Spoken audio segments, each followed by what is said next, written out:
potential in a team environment. Look no further than Affinity Technology. Serving the Valley since 1992, Affinity Technology is looking for a level 1 tech to develop and deliver excellent solutions and outstanding customer service. Visit atechaz.com/jobs and get started with your future today. That's atechaz.com/jobs. Would you like to access some of the equity in your home without refinancing? No reason to refinance and lose that great low rate that you have on your current mortgage. Desert Equity Lending can get you the home equity line of credit you've been looking for. It's fast, it's easy, and it may not even require tax returns. That's right. We can use bank statements to qualify you. Most banks require at least 2 years of tax returns and many other supporting documents. When the big banks say no, we say yes. You can have your home equity line in as little as 15 days. We have a simplified process that helps get you a home equity line of credit in half the time using half the documentation that the big banks require. It's never been easier. Call now, 602-509-3000. That's 602-509-3000. Find out just how easy it is to get a home equity line of credit without jumping through all the hoops at a big bank. Call Desert Equity Lending at 602-509-3000. 602-509-3000. Desert Equity Lending MB 0906989 NMLS number NMLS 1733669. Conditions and restrictions apply. So what did the doctor say? He said I might need surgery. Wow, it's that serious. Well, we won't know for sure until I talk with a surgeon, but I'm lost. This is all new to me. The decision to have surgery isn't easy, but neither is living with pain.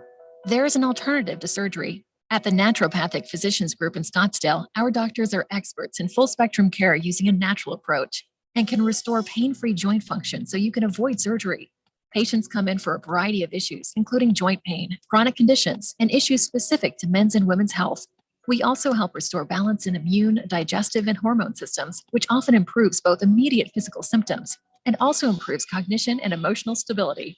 So when traditional medicine suggests you need surgery, how about taking another approach? Call Naturopathic Physicians Group at 480-451-6161. That's 480-451-6161. Or go to naturopathicgroup.com. Greg Clark Automotive trains certified technicians located on the southwest corner of Bethany Home and 19th Avenue, servicing Valley automobiles 44 summers now, offering our summer cooling system inspection diagnosis on the belts, water pump, radiator, and hoses. Every air conditioning service includes a dye injection to find leaks. Contact us today at 602-246-2881. And online at gregclarkautomotive.com. Mention 1580 and get 10% off of labor. Also transmitting on K25CDB 99.3 FM. K240U Fountain Hills at 95.9 FM. 1580 and 99.3 The Fanatic. All right, people, settle down. Because it's time for what? Showtime. When does it start? Right now. 3, 2, 1. Let's get on with the show. Let's do it.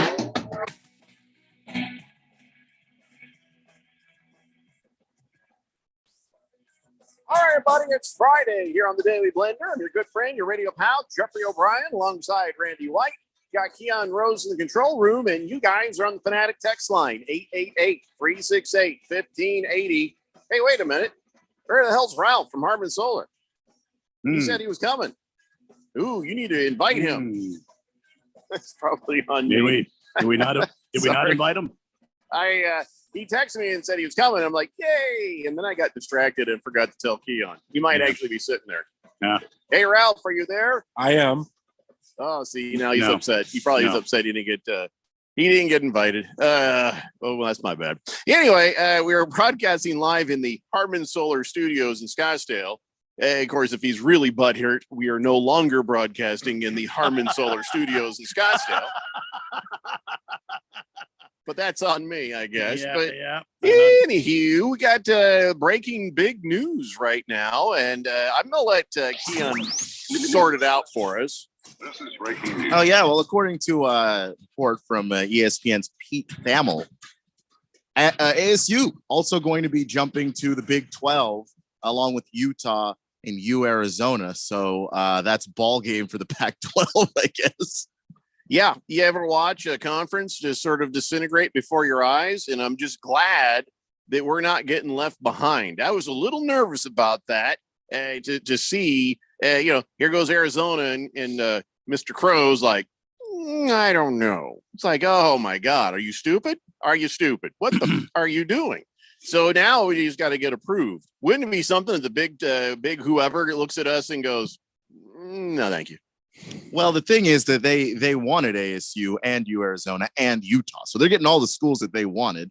My guess would be, I think in part because there is a growing amount of high school talent that's out here, and if you get those universities in your footprint, then guess what? It's easier to recruit for all the conferences that are there too. So it's something that they wanted, and so I don't think that they're going to say no to ASU or Utah. They're already, they've already approved Arizona. It's just a matter of the Big 12 has. It's just a matter if the Arizona Board of Regents also approves Arizona. Okay, so we're going to the Big 12, right? Not the Big 10. No, the Big 12. The Big 12. Who else is in the Big 12? That's is that where USC and UCLA went, or did they go to the Big 10? They went to the Big 10. Which is better, the Big 10 or the Big 12? The Big 10. Shut up. Big 12 is better. Anyway, there's more teams. Hey, look, speaking of USC, there's Ralph right there with us. Can I hear Ralph? I don't know. Can you? No, I can't hear Ralph. Yeah, I got to hit the button so I can hear Ralph. Hello, Ralph. Can you hear me? Hi, Ralph. There you go. So yeah, I guess you're over there in the Big 10, and we're over here in the Big 83. This is like so many schools over here now. Well, the Big 10 is also taking on, I heard, Washington and Oregon. Yeah. Is that where they're going? Yeah. So will they be the Big 12, and then the Big 12 becomes the 38? The Big 10 had 14 teams prior to Washington and Oregon. Yeah. So no, they will not be the Big 12. No, I don't like it when they don't have the appropriate number of stuff when they say they're before the Pac-12, be the Pac-12. Be the Big 12, be the Big 12. If you're not the Big 12, how many schools are in the Big 12 now again? How many? 74. 16. Okay. Big 16. Doesn't sound bad to be the Big 16. I think they both have 16 teams now. Ah, son of a bitch. Somebody's going to have to change their name. I just, my OCD doesn't allow for this. So that's my first complaint. ASU going to the Big whatever is that they're not calling themselves the Big 16. I mean, that's it. Well, you can't have two Big 16s, but no, I think some name changes will probably happen down the line. But it's a branding thing. They're gonna slowly move to that because you want people to keep track of who's who. So this is great news, but here's the question: what is this last year of the Pac-12's existence going to be like? Chaos. Is this going to get really ugly? I don't know if it's going to get really ugly. I mean, everybody's going to basically continue to exist in the Pac-12 as they have been existing. And then one day you're going to wake up and they're going to be in the Big 12 or in the Big 10, depending on which school you are. What if I don't wake up? Well, I don't think that's a problem with the smoothness of the conference transition. I think that's then we problem. bid you a hearty farewell, my friend. Well, I don't know. You just said something about me. You're going to wake up. So, but I'm all the first thing I think is, what if I don't wake up? Well, they'll still move, but you just won't be there to see it. So I hope you'll wake up. That's what I'll do. So anyway, all right. This is good news for us, right? This is good for us. Well, yeah, not being in the Pac-3. Yeah, not being in the Pac-3, because what they would have to do is go out and get a ton of schools. And it would be one thing, USC and UCLA go to the Big 10, and then you just have to find a handful of schools that match. The amount of schools that they would have to fill, you're not getting a quality conference anymore. Okay. Whatever the Pac-12 becomes from here on out, it is not a conference that matters. We have a Power 4 now. We don't have a Power 5. So you've got all this realignment, I guess we'll call it. And this has happened before. This is not new in college sports. How do you think we got in the Pac-12? Have you ever in your life seen something like this happen over just a couple of days, where it just goes? Have I ever watched a conference one day matter and then the next day turn into Blockbuster? No, I don't think anybody has. That escalated quickly. It really did. And the thing is, it kind of goes back around to the TV deal, and this got put into place with Larry Scott when he was the commissioner. It's just been a snowball that's been getting bigger and bigger and picking up speed as it rolls downhill. because basically the TV rights deal ends this year. And because nobody signed on to anything, there's no exit fee to leave. Like that's usually what it takes. That's what it took for Texas and Oklahoma to leave the Big 12. That's what it took for, or what it would take for Clemson and Florida State, who are chirping about leaving the ACC. If they want to, they're going to have to pay a lot of money to leave. Nobody has to pay anything to leave, so they can be poached pretty easily by all these other conferences. So let me take you through an exercise real fast, and you can tell me, Ralph, you just keep yourself because I know what you're going to say. I want you to tell me, Keon. I'm gonna shout out the team names, and you tell me, is ASU better than them at anything? At anything? Like basketball, football, whatever it might be. Is ASU better than West Virginia at anything? Better than West Virginia at anything at this particular juncture in time? Maybe basketball. Okay, I'm going to need you to speed up your answers because we got a lot more to go here. I mean, okay. Iowa State. No. Kansas. Surprisingly, no. I wish I could have just mute your camera, Ralph. I see Just you're say shaking no your to head. everything. It's just what it is. Kansas, no. Okay, Oklahoma. Well, no, but Oklahoma's leaving, so you have to worry about them. Oh, bye, Oklahoma. Kansas State. No. Oklahoma State. No. Baylor. No. Shut up, Ralph. No. Houston. No. We got to be better than Texas. You're not. And also they're leaving, so you don't have to worry about them either. Oh, bye, Texas. TCU. No. Texas TCU Tech. was in the national championship or the Final Four last year, The right? Final Four, and I said at anything. They also made the college football playoff. Could even be like badminton. I don't care. Well, I don't know all the sports that All anybody right, like. right. You're asking me like, are they better at golf? Like, I have no All idea. right. Did you do Texas Tech? Yes, and the answer is no. BYU. We got to be better than the Mormons at something. I mean, you're probably better at BYU than in like basketball. Cincinnati. But better than Cincinnati in basketball. UCF. Better than them in everything, probably. Yeah. So so we basically became the new UCF of the Big 12. Basically, yeah. So not- can I ask a favor, Jeffrey? Could you do the Yes. same thing for the Big Ten so I could sit here and shake my head Yeah, no sure. on Let's do everything that. that is USC better than? All I right. want to shake my head. Sure, no. let's do that. No. I have the Big No. Ten. No. Is USC? Well, I'm asking Keon because he's going to give us No. an honest assessment. No, here's my answer. No. All right. So, Keon, is USC better than Rutgers? No. Yes. Michigan? No. Boy, probably a basketball. No. Close in football. Michigan State? No. Yeah, they're better at football. Ohio State? No. They're better at basketball. Okay, now I got to stop you for a second here, Randy. Listen, I didn't let Ralph do that. He just shook his head the whole time. Well, that's Ralph. You So- must pantomime. All right, Maryland. They're better at everything. So USC is better than Maryland at everything. Yeah. Penn State. Probably close in football, better at basketball. Indiana. Better at everything. Nebraska. Better at everything. Iowa. Better at everything. Minnesota. Better at everything. I think they just went to a cheaper, easier conference. Northwestern. No, they're just really good. Why? Wait, isn't Thank you. USC And Northwestern's better imploding. than Northwestern at hazing and racism? Yes. See? Purdue. They're better at everything. Wisconsin. Better. They're better. Illinois. They are better than Illinois. Why did the Big Ten want them? Because they're better. No, They because ju- they're going to come in and take all the championships away from everybody. The Big Ten just got better. That's the How reason why. angry are these people now that USC is showing up? Is it the same thing with UCLA? No. No, but UCLA. I mean, UCLA is better than a lot of those teams at basketball, just straight up. So, like, they'll at least have that going for them. You have to remember, nobody respects the Pac-12. So they don't think these teams are good.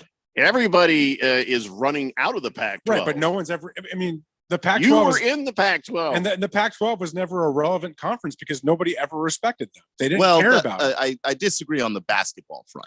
The Pac-12 had Basketball, respect, yes. had respect in basketball. But when it comes to almost everything else, especially football, absolutely not, because nobody ever watched it because it was on so late at night. So they never got any respect, which is why they left, because they need to get the respect by playing on the East Coast. Well, they're going to get and more also- eyes at get a lot different more times eyes. a day, Yeah. and that'll make a difference for some of these kids maybe going to one of these schools, because then they'll be seen.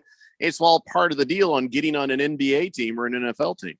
And without a TV deal in place and any clear plan at getting one, USC and UCLA are like, we know we can make more money somewhere else. So well, and UCLA and USC is going to make a lot of money because they're going to have all those frequent flyer miles from traveling from the West Coast out to the Big Ten conference. But it's not going to be as bad now that they've picked up Oregon and Washington. So now they've got a West Coast they footprint. got two teams. They still have to go to. Well, yeah, Ohio, but I'm telling Michigan, you, when you start New talking Jersey. about making a division, you may not. But the thing is, if you make a division, you're not going to play there's too many teams. You're not going to play them every single year. So now those East Coast teams, you can put that on a schedule and go, we'll do Maryland this year. We'll do Rutgers the year after that. You know what? You don't have to play the whole Eastern Seaboard all at once. If I'm USC, I'm pissed because I don't care about playing Oregon and I don't care about playing Washington. I care about playing Ohio State. I care about playing Michigan. I care about playing Penn State. I don't care about those other two teams. I beat their ass all the time. Why would I care about playing them now? Well, they don't. And they are pissed. They're really pissed that those two are joining. I saw that this morning in the article that they're absolutely incensed that those two teams are joining. And I don't blame them. There you go. Moisman says USC is not better than Purdue at basketball. Yes, they are. Yes, they are. This Not year, even close. this calendar year, they are better. Even with the cardiac kid, we're better. Big George says, I think somebody needs to do a welfare check on Bill Walton after today's news. Oh boy, poor guy. I mean, the Pac-12 was basically he's sitting in his stomping basement ground. with it. He's sitting in his basement with a giant bag and a bowl full. He's always medicated. So think about the recruiting that UCLA can now do in basketball even more than they were doing, and that USC can do in football even more. I mean, the recruiting is going to open up on the East Coast even more now. That's crazy. And that's what those schools really want is access to other parts of the country that they just normally don't have access to. It also opens it up the other way, though, for Michigan, Ohio State, and those guys. Yeah. So the trick is, do you have a good enough recruiter to get that done? Like if you have a better recruiter, then it doesn't matter if your state has opened up to everybody else. Like that's actually why ASU to the Big 12 is actually not that bad of a move right now, because it Oklahoma Texas, and Texas are leaving. Yeah. So they're not going to come here and take Arizona kids at least not at the same rate, but at the same time, like Randy just said, Texas opens up, Louisiana opens up. Yeah. Like all those schools in that area, or all those talent grounds in that area open up for ASU, Arizona, Utah that they didn't really have access to before. I got a question. So does all this mean that we'll finally be televised? Yes. Yeah. Because both of those conferences have media deals done already. What channel are the ASU games going to be on now? Boy, I know that. Sorry, Jeffrey, they're going to be blacked out locally. Oh, damn it. Oh, boy. That's all I cared about. Chief Skull says nobody respects the Dodgers or Lakers who live in Arizona. Well, that's true. Mr. Pringle says Ducks and Huskies going to be joining the Big Ten there. Yeah. Whopper says it's about education, not TV money. Sure it is. He says, by the way, that was sarcasm. Okay. He says, just turn this into a minor league football, why don't you? Right. I mean, it basically is, but. Mr. Wilbur says, boys, not sure if this is a happy Friday or not. I'm seriously sad about the end of the Pac-12, 10, whatever. 44 years for me was a pretty good run. It will be missed. Why? 44 years, the Pac-12? Actually, yeah, it's been in existence since like the 50s or something. Yeah. In various forms. It wasn't a 12 or a 10, might even been an 8 back in the day, but it's been around. I wonder what happens to the Rose Bowl now. That was what we were asking yesterday. Who's going to assume that? Now you would have to maybe think, all right, USC, that's their field. UCLA. So wherever they go, right? UCLA and USC, then that's where the Rose Bowl goes, right? Well, it's already a Big Ten Pac-12 matchup. Historically, that's the way it's been. But now that Pac-12 is, almost all but done, you have to believe that maybe they They go a different direction to fill that Pac-12. Big versus big. Maybe, but the Big 12, they're locked into other bowl games. Yeah. So it's weird. They're locked into like Cotton Bowl, and I'd have to look at the list, but Big 12 is locked. I don't know. This is all kind of new territory for everybody, I think. Ralph, what is your inkling? I mean, Big 10's going to stay, but yeah, I really don't know. I mean, I guess like you just said, I think the Big 10's going to have to just get another partner because the Pac-12's gone and figure out how to make that Rose Bowl between them and somebody else. You're going to basically have 4 super conferences. I mean, and that's ultimately what I think is going to happen, period, is you're going to have these 4 super conferences and they're just going to figure out how they do it. We figured this was coming and by the last couple of years. We've talked about it probably becoming this. We just kind of surprised at how this one just went right in front of us. And by the way, this thing could be 3 in like 5 or 6 years. True, that's true. Because if Clemson and Florida State leave the ACC, those are the 2 championship caliber teams in that conference. Yeah, I was just getting ready to say SEC that. absorbs them. We could have 3 super conferences, not 4. Well, in football, the playoffs now are going to expand this next season, aren't they? Mm-hmm. Yes. Is it 8 teams now? It's I believe it's 12 actually. 12. Yeah, I think we're going to see a football bracket for the playoffs that's going to go to 12, 15, 20 teams. It's going to get bigger. And they're going to make a big deal out of it. And they'll use sites like the Rose Bowl and everywhere else. But I think we're going to see they're going to see bowl games start to disappear a little bit. And you're going to see a playoff system put in. Good. I think that's what happens. So tired of all these damn bowl games. It can still be games. a sponsored playoff game by whoever the hell wants to sponsor it. But I think bowl games are not going to be gone. There'll be different meanings though. There'll be playoff games. Yeah. Stop with the bowls unless they mean something. See, you're right, Ralph. If they mean something, I'm not as grumpy. Yeah, but if you call it the butt face bowl, whatever, and it has an implication in a playoff structure, bowl yourselves to death. See if I care. Yeah, I'm sick of seeing 5-5 teams play each other in a bowl game. Who cares? Yeah, this is dumb. Now, if they're playoff games, that makes a lot more sense. They're going to make a lot more money. You didn't have to watch more ratings. I don't know. Those were always exhibition games that, if you just want to see 2 teams you don't normally get to watch. That was there for the junkie. But the thing is, we're not gonna get to see some of those there teams for a playoffs. junkie. If you're a college football junkie, I mean, that's specific. Really, Got to be more specific. Yeah. I thought it was just there for a junkie. Yeah. That's true. Some dude with something in his arm, just like change channel. That's the bowl game in Oakland. That's different. There you go. Yeah. There's an Oakland Bowl game? Not anymore. It's junkies against junkies. It's really All right, listen, we have to take a break. When we come back, we have much to discuss. You guys' thoughts on the are they really going to keep calling it the Big 12 when there's 30 teams in it? I think it'll change. It'll change eventually, but they got to rebrand. It's a brand. There's trademarking involved. There's going to be focus groups to sit down and figure out what the hell to call the new thing. You're going to have to figure it out, man. They can't wake up today and go, we have 16 teams. Let's you're call just it going to have 16. to deal with it, man. There's going to be some phone calls, I guarantee you, from me to people who don't know me, but I'm calling people. There's going to have to be some changes. It's the Daily Blender here on 1580 The Fanatic.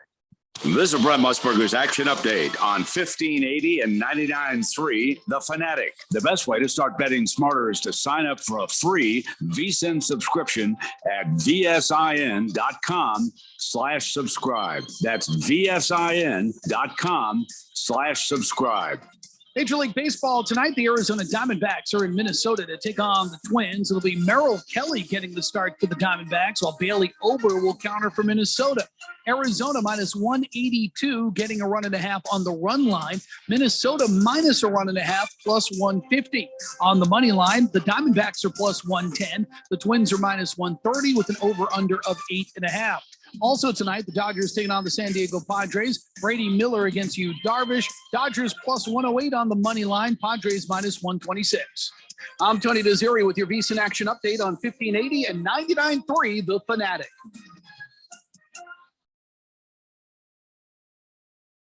When you run a business, you need to be in control. And while you can't control everything that happens in the world of business, you can definitely take control of your utility expenses with the help of Harmon Solar. Give them a call and see how your company can save up to 80% on that monthly electric bill with zero down and no payments for 12 months. Harmon Solar is a local family-owned company that uses top-of-the-line equipment.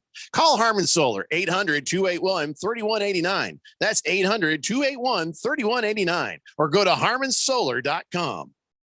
Wendy's is open till midnight or later, so you can give in to the craving and go night mode. Now all of your favorite menu items just got their bedtime extended. You can get what you want even later, like the Baconator with 6 strips of bacon, or the perfect fries and frosty duo. If you're up later, then so are we. So go ahead and pull through the drive-thru. When the craving hits, go night mode at Wendy's. Open till midnight or later. All right, see ya later. At participating U.S. Wendy's, hours may vary. My brother-in-law died suddenly, and now my sister and her kids have to sell their home. That's why I told my husband we could not put off getting life insurance any longer. An agent offered us a 10-year, $500,000 policy for nearly $50 a month.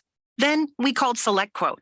SelectQuote found us identical coverage for only $19 a month, a savings of $369 a year.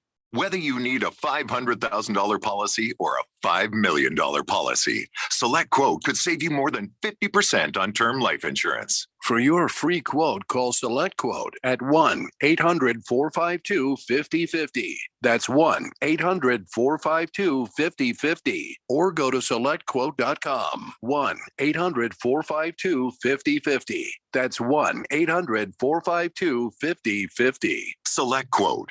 We shop. You save. Full details on example policies at selectquote.com/commercials. Greg Clark Automotive trained certified technicians located on the southwest corner of Bethany Home and 19th Avenue, servicing Valley automobiles 44 summers now, offering our summer cooling system inspection diagnosis on the belts, water pump, radiator, and hoses. Every air conditioning service includes a dye injection to find leaks. Contact us today at 602-246-2881. And online at gregclarkautomotive.com. Mention 1580 and get 10% off of labor. It's the sound of the fight song, the excitement of the rivalry. Auburn has won the Iron Bowl! It's the unbelievable upsets. It's the Heisman hopefuls. Oh my God, Davis is going to run it all the way back! It's the national rankings. It's college football. The Sooners right down the field. Tune in each Saturday for the college football game of the week. Listen for all the action, drama, and excitement on your home for college football. 1580 and 99.3, The Fanatic.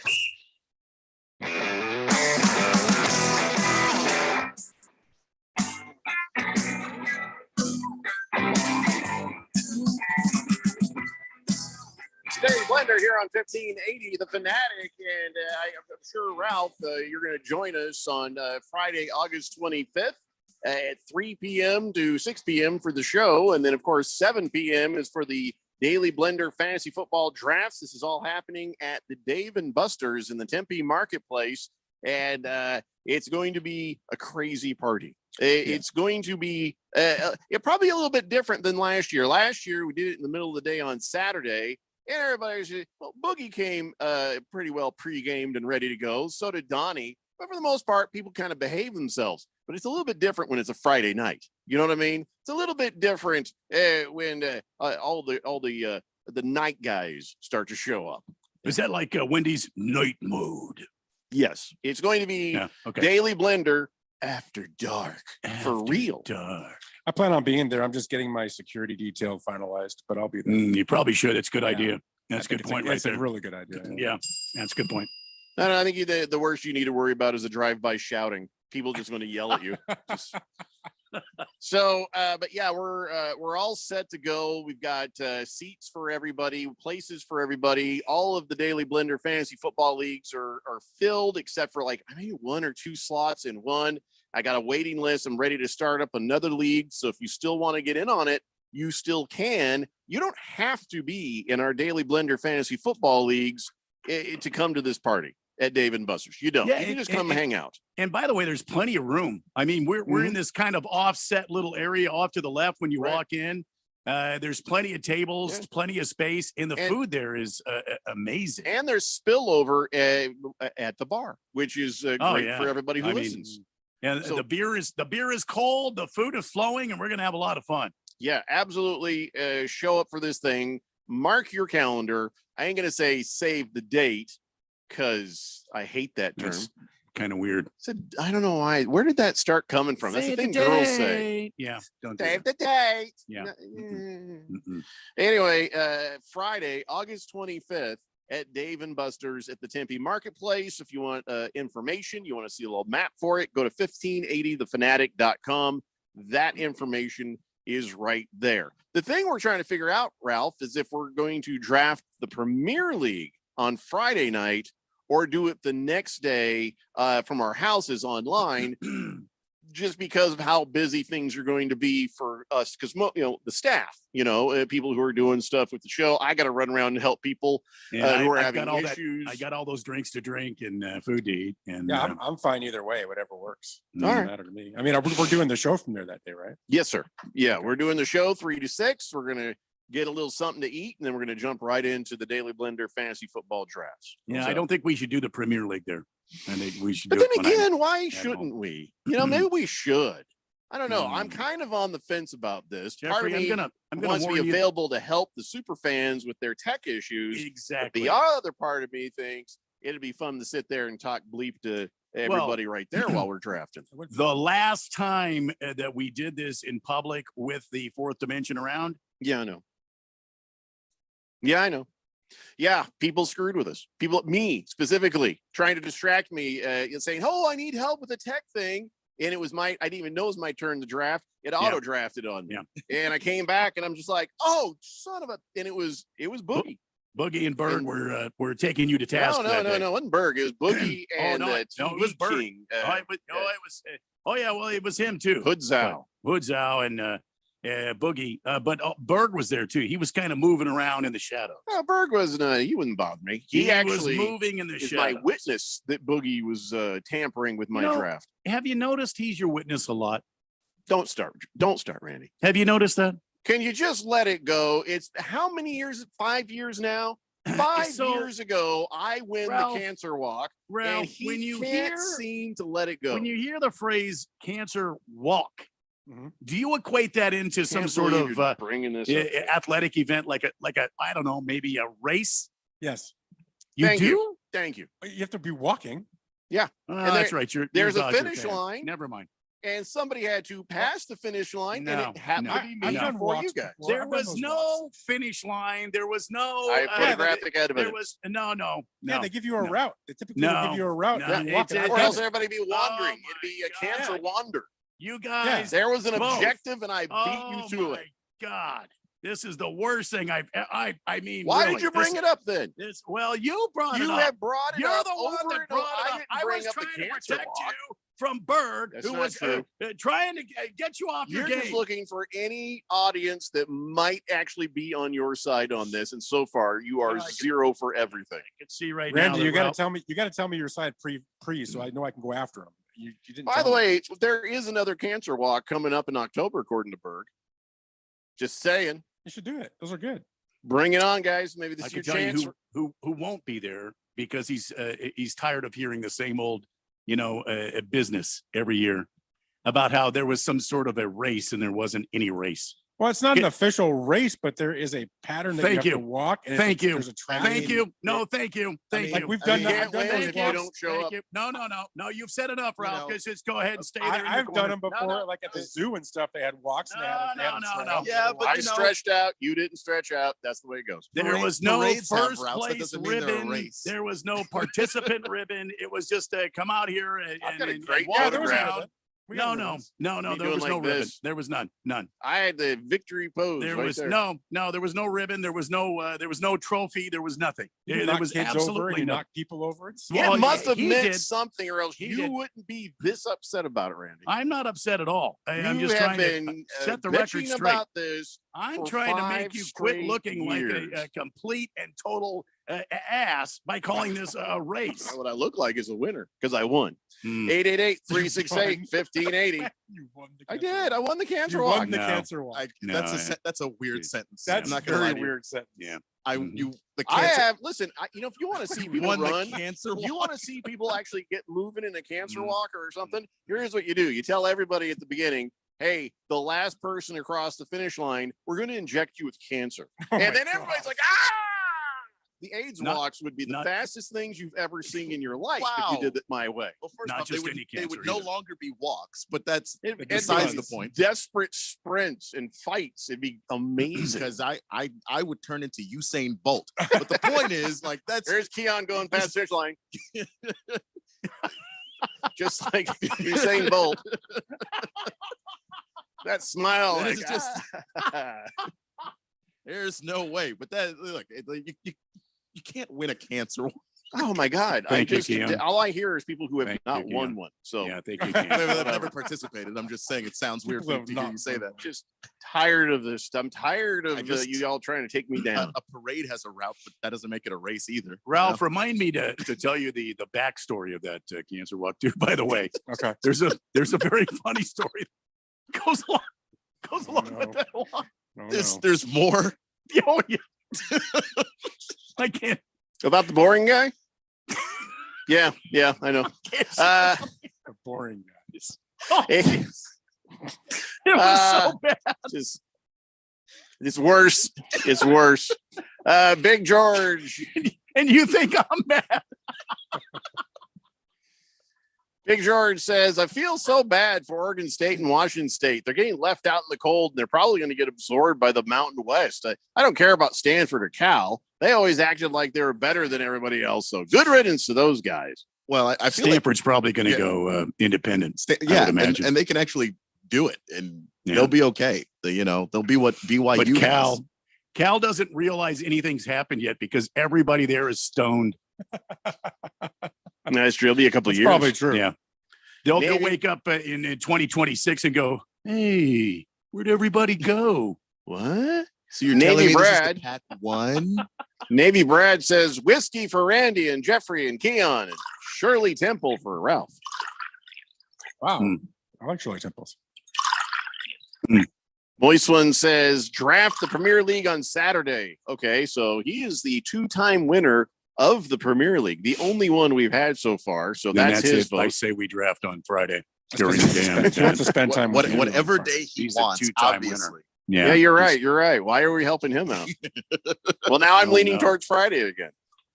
Miss Wilbur says the Big 12 has TV deals with ESPN and Fox. Okay, Yeah. so let me ask you this question. This year, where are you supposed to watch ASU? Is it on Apple TV this year? It seems like that. What's hilarious is actually 10 minutes before the news broke that ASU and Utah were also going to join Arizona in the Big 12. Officially, George Kliavkoff released the Apple TV deal, and then about 10 minutes later, he didn't have a conference. Yeah. So, Well, he'll have one this year. Yeah. So the Apple TV thing will kick in this year. that is what I understand. I'm from still all- not buying it. Three. The Pack 3 next year. I ain't doing it. I ain't buying it. I'm not going to buy no one's Apple gonna, TV. no for one's going to this. buy Apple TV for one season of football Mm-mm. and a bunch of shows that seem kind of interesting, but Although, yeah, you know that Tom Hanks robot show looked pretty good. it always did. But I just never. You know what There's I a think Jason I might Momoa do? show too. I just can't seem to Uh, want to pay for Apple TV. no, the one where he's blind and he's running around fighting people. That's the one. Yeah, I don't care about that. I've just seen the commercials for it. It's So what if I dump HBO, which I'm thinking about doing because there's nothing on there I care about anymore. They don't seem to have any good movies or any good TV shows. So You mean Bryant Gumbel's not on there anymore? yeah, okay. With his sports show? real sports. Yeah. Brian Bryant Gumbel. There's a point, Bryant, where you run out of hair to put the Jerry curl in, and you just need to stop. Wow. But let me get back to Apple TV. So I probably should get rid of HBO and get Apple TV, at least just maybe for the season, because you can drop these and pick them back up whenever you want. So did Pac-12 Network, did they go dark? I mean, I don't think they've gone dark, but There's still a year of everybody still like awkwardly being in the same room. Right. There's going to be playoffs and everything, and we're just going to be like, you go ahead. I think that's going to be the slogan for this season of the Pac-12. You go ahead. Yeah, That's the slogan. I don't. After you. It's all right. We're After you. kind of looking forward to other things, Please, you first. Big George says, no, the Apple TV deal, that was for beginning in 2024. The existing TV deal is still in place for this year, and ASU games will be on ESPN, Fox, and the Pac-12 network. No. That Apple TV deal is off because Yeah, I mean, it ain't going to be anybody there in Yeah. 2024. They got 3 schools they could probably show you. I'm sure they're going to do something. They're probably going to merge with the Mountain West if I had to bet. Like the WAC. You mean the Pac-3? Mountain West, WAC. I guarantee you those guys are going to get together and form their own little. The Mountain super West PAC. is bigger than the WAC, like in quotes, like their schools are. Mountain West, that's like Boise State and. But here's what so happens: UNLV and those guys. Yeah, that TV deal with Apple, they're going to be like, yeah. So about the teams you've got and about the way this is going to work, are we still getting paid the same? I mean, is Apple TV might be? Hey, part of this was eyeballs were supposed to come to us, and maybe some new subscribers, and maybe this is not worth it for us anymore. They might say, no, sorry, these are the teams you promised. You don't have deals off. That's probably going to happen. I mean, And yeah, nobody will care. They would have very good grounds to void that contract that just got announced today. This is 10 minutes before they had no conference. They finally got a TV deal going. Wow. Never seen anything like this before in the history of college football. That happened before your eyes in the matter of about 36 hours. Yeah. I mean, it didn't even take 2 full days. All right, let's move on. Congratulations to the Mercury's Diana Taurasi, first WNBA player to reach 10,000 points. Only took her 19 years. So, yeah. And there's that. So, I mean, Kareem Abdul-Jabbar in one more season than her had 38,387 points. But he had an extra season to do that. Well, and I made the difference. Yeah. Donovan Mitchell only took him 6 years to get that 10,000. But he was a special kind of person. Yeah. So Kareem Also, Abdul WNBA season's like way shorter. I don't know that that's even how much shorter. 20 games. I don't know because they only not 20 games, but they only play over the summer. Like the NBA season starts essentially in October and goes on until June. You know, I mean. Right, no, I didn't know how many games. It's 80 games or 82 games, right? Well, that's the NBA. The regular season. Isn't WNBA like half that, like 40? I was going to say the WNBA is like 40 games, right? 20 home, So- 20 away games. So she, if she'd played as many as the NBA, she could have maybe done this in 10 years. You know, thereabouts, yeah. I don't know, just saying it took her 19 years when she had, less games. So in the same time it took Kareem Abdul-Jabbar to get 38,387 points, she'd have had 20,000, which is not too bad because you're comparing this to Kareem Abdul-Jabbar. Yeah. Well, if she would have stayed good, that continued. Well, whatever. If she would have stayed good, No, I'm sorry, forget it. that No, continued. What the hell does that You mean? mean with the extra games, putting more wear and tear on a player? I understand. I mean, You mean 82 healthy? games- Well, 82 yeah, games but a year. I mean, that's a lot. But WNBA players play year round because they don't make as much money. So so it's not like there's Oh, no, I no get wear that. and tear. She's just been kicking it back in the off season and then coming up and No, I playing get it. 40 She's games. 41, man. She's 41. Oh yeah. No, I get it. I mean, I understand. And she's still playing at a super duper high level. She had a 40-point game. And Yeah, I was going to say 42 last night, right? 30 in the second half. It's crazy. More than I got. So anyway, we have to take a break. When we come back, we've got more basketball to talk about. And of course, your guys' text at 888-368-1580. It's a Daily Blender here on 1580, The Fanatic. And paid for by Linear Marketing Group. Are you drowning in debt? Are you struggling to make minimum payments? Did you know that on average, a household with at least one credit card struggles with over $17,000 in credit card debt? If this sounds like you, know that it's not your fault. Credit card debt happens to good people. Credit card companies lure you in with low introductory rates and low minimum payments. Before you know it, you're in over your head. We've helped thousands of good people just like you become debt-free with our Debt Reset program that will dramatically reduce your debt down to a fraction of what you owe. Our Debt Reset program is customized to get you debt-free in as little as 24 to 48 months with one low monthly payment.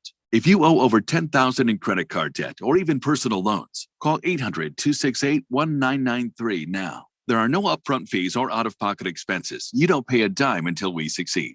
Call now to see how the Debt Reset program can work for you. 800-268-1993. That's 800-268-1993. Again, 800-268-1993. Ask Sherwin-Williams during the Shades of Summer sale, July 28th through August 7th, and get 35% off paints and stains with prices starting at $28.92. That means 35% off our most popular color family, blue. Psychologists have found it to be soothing and relaxing, which makes it especially great for bedrooms and bathrooms. And of course, get 35% off all of our other colors. Shop the sale online or visit your neighborhood Sherwin-Williams store. Retail sales only. Some exclusions apply. See store for details. Seems like everything is going electric these days. Electric cars, electric trucks. But what you save on gas, you pay for with that electric bill. With all these things being plugged into your house, wouldn't it be nice to save up to 85% on your monthly electric bill? Well, you can do that with zero down and no payments for 12 months. Call Harmon Solar. Harmon Solar is a family-owned, woman-owned local company that uses top-of-the-line equipment. Call Harmon Solar, 800-281-3189. That's 800-281-3189. Or go to harmonsolar.com. The extracurricular activities, the traffic, the nightly homework, the traffic, the finding time to eat dinner together as a family, the traffic. Back to school can be stressful. Thanks to Ziploc, meal prep doesn't have to be. New Ziploc bags with Stay Open design have a patented stand-up bottom that helps keep the bag upright and a top grease that folds and holds for easy filling, unlocking a second set of hands in the kitchen. If only it unlocked a second set of lanes. New Ziploc brand freezer and storage bags with Stay Open design from SC Johnson, a family company. Greg Clark Automotive trained certified technicians located on the southwest corner of Bethany Home and 19th Avenue, servicing Valley automobiles 44 summers now, offering our summer cooling system inspection diagnosis on the belts, water pump, radiator, and hoses. Every air conditioning service includes a dye injection to find leaks. Contact us today at 602-246-2881 and online at gregclarkautomotive.com. Mention 1580 and get 10% off of labor. So, what's your favorite thing about sports? The excitement, the action, or the 5-meat pizza and the 6-pack? Bingo. That's what we thought. 1580 and 99.3 The Fanatic, and always on at 1580thefanatic.com.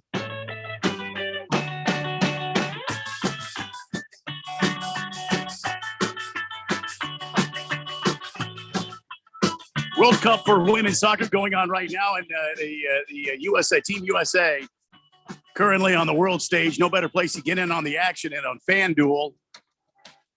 America's #1 sports book right now. New customers get a no sweat first bet up to $1,000. That's $1,000 back in bonus bets.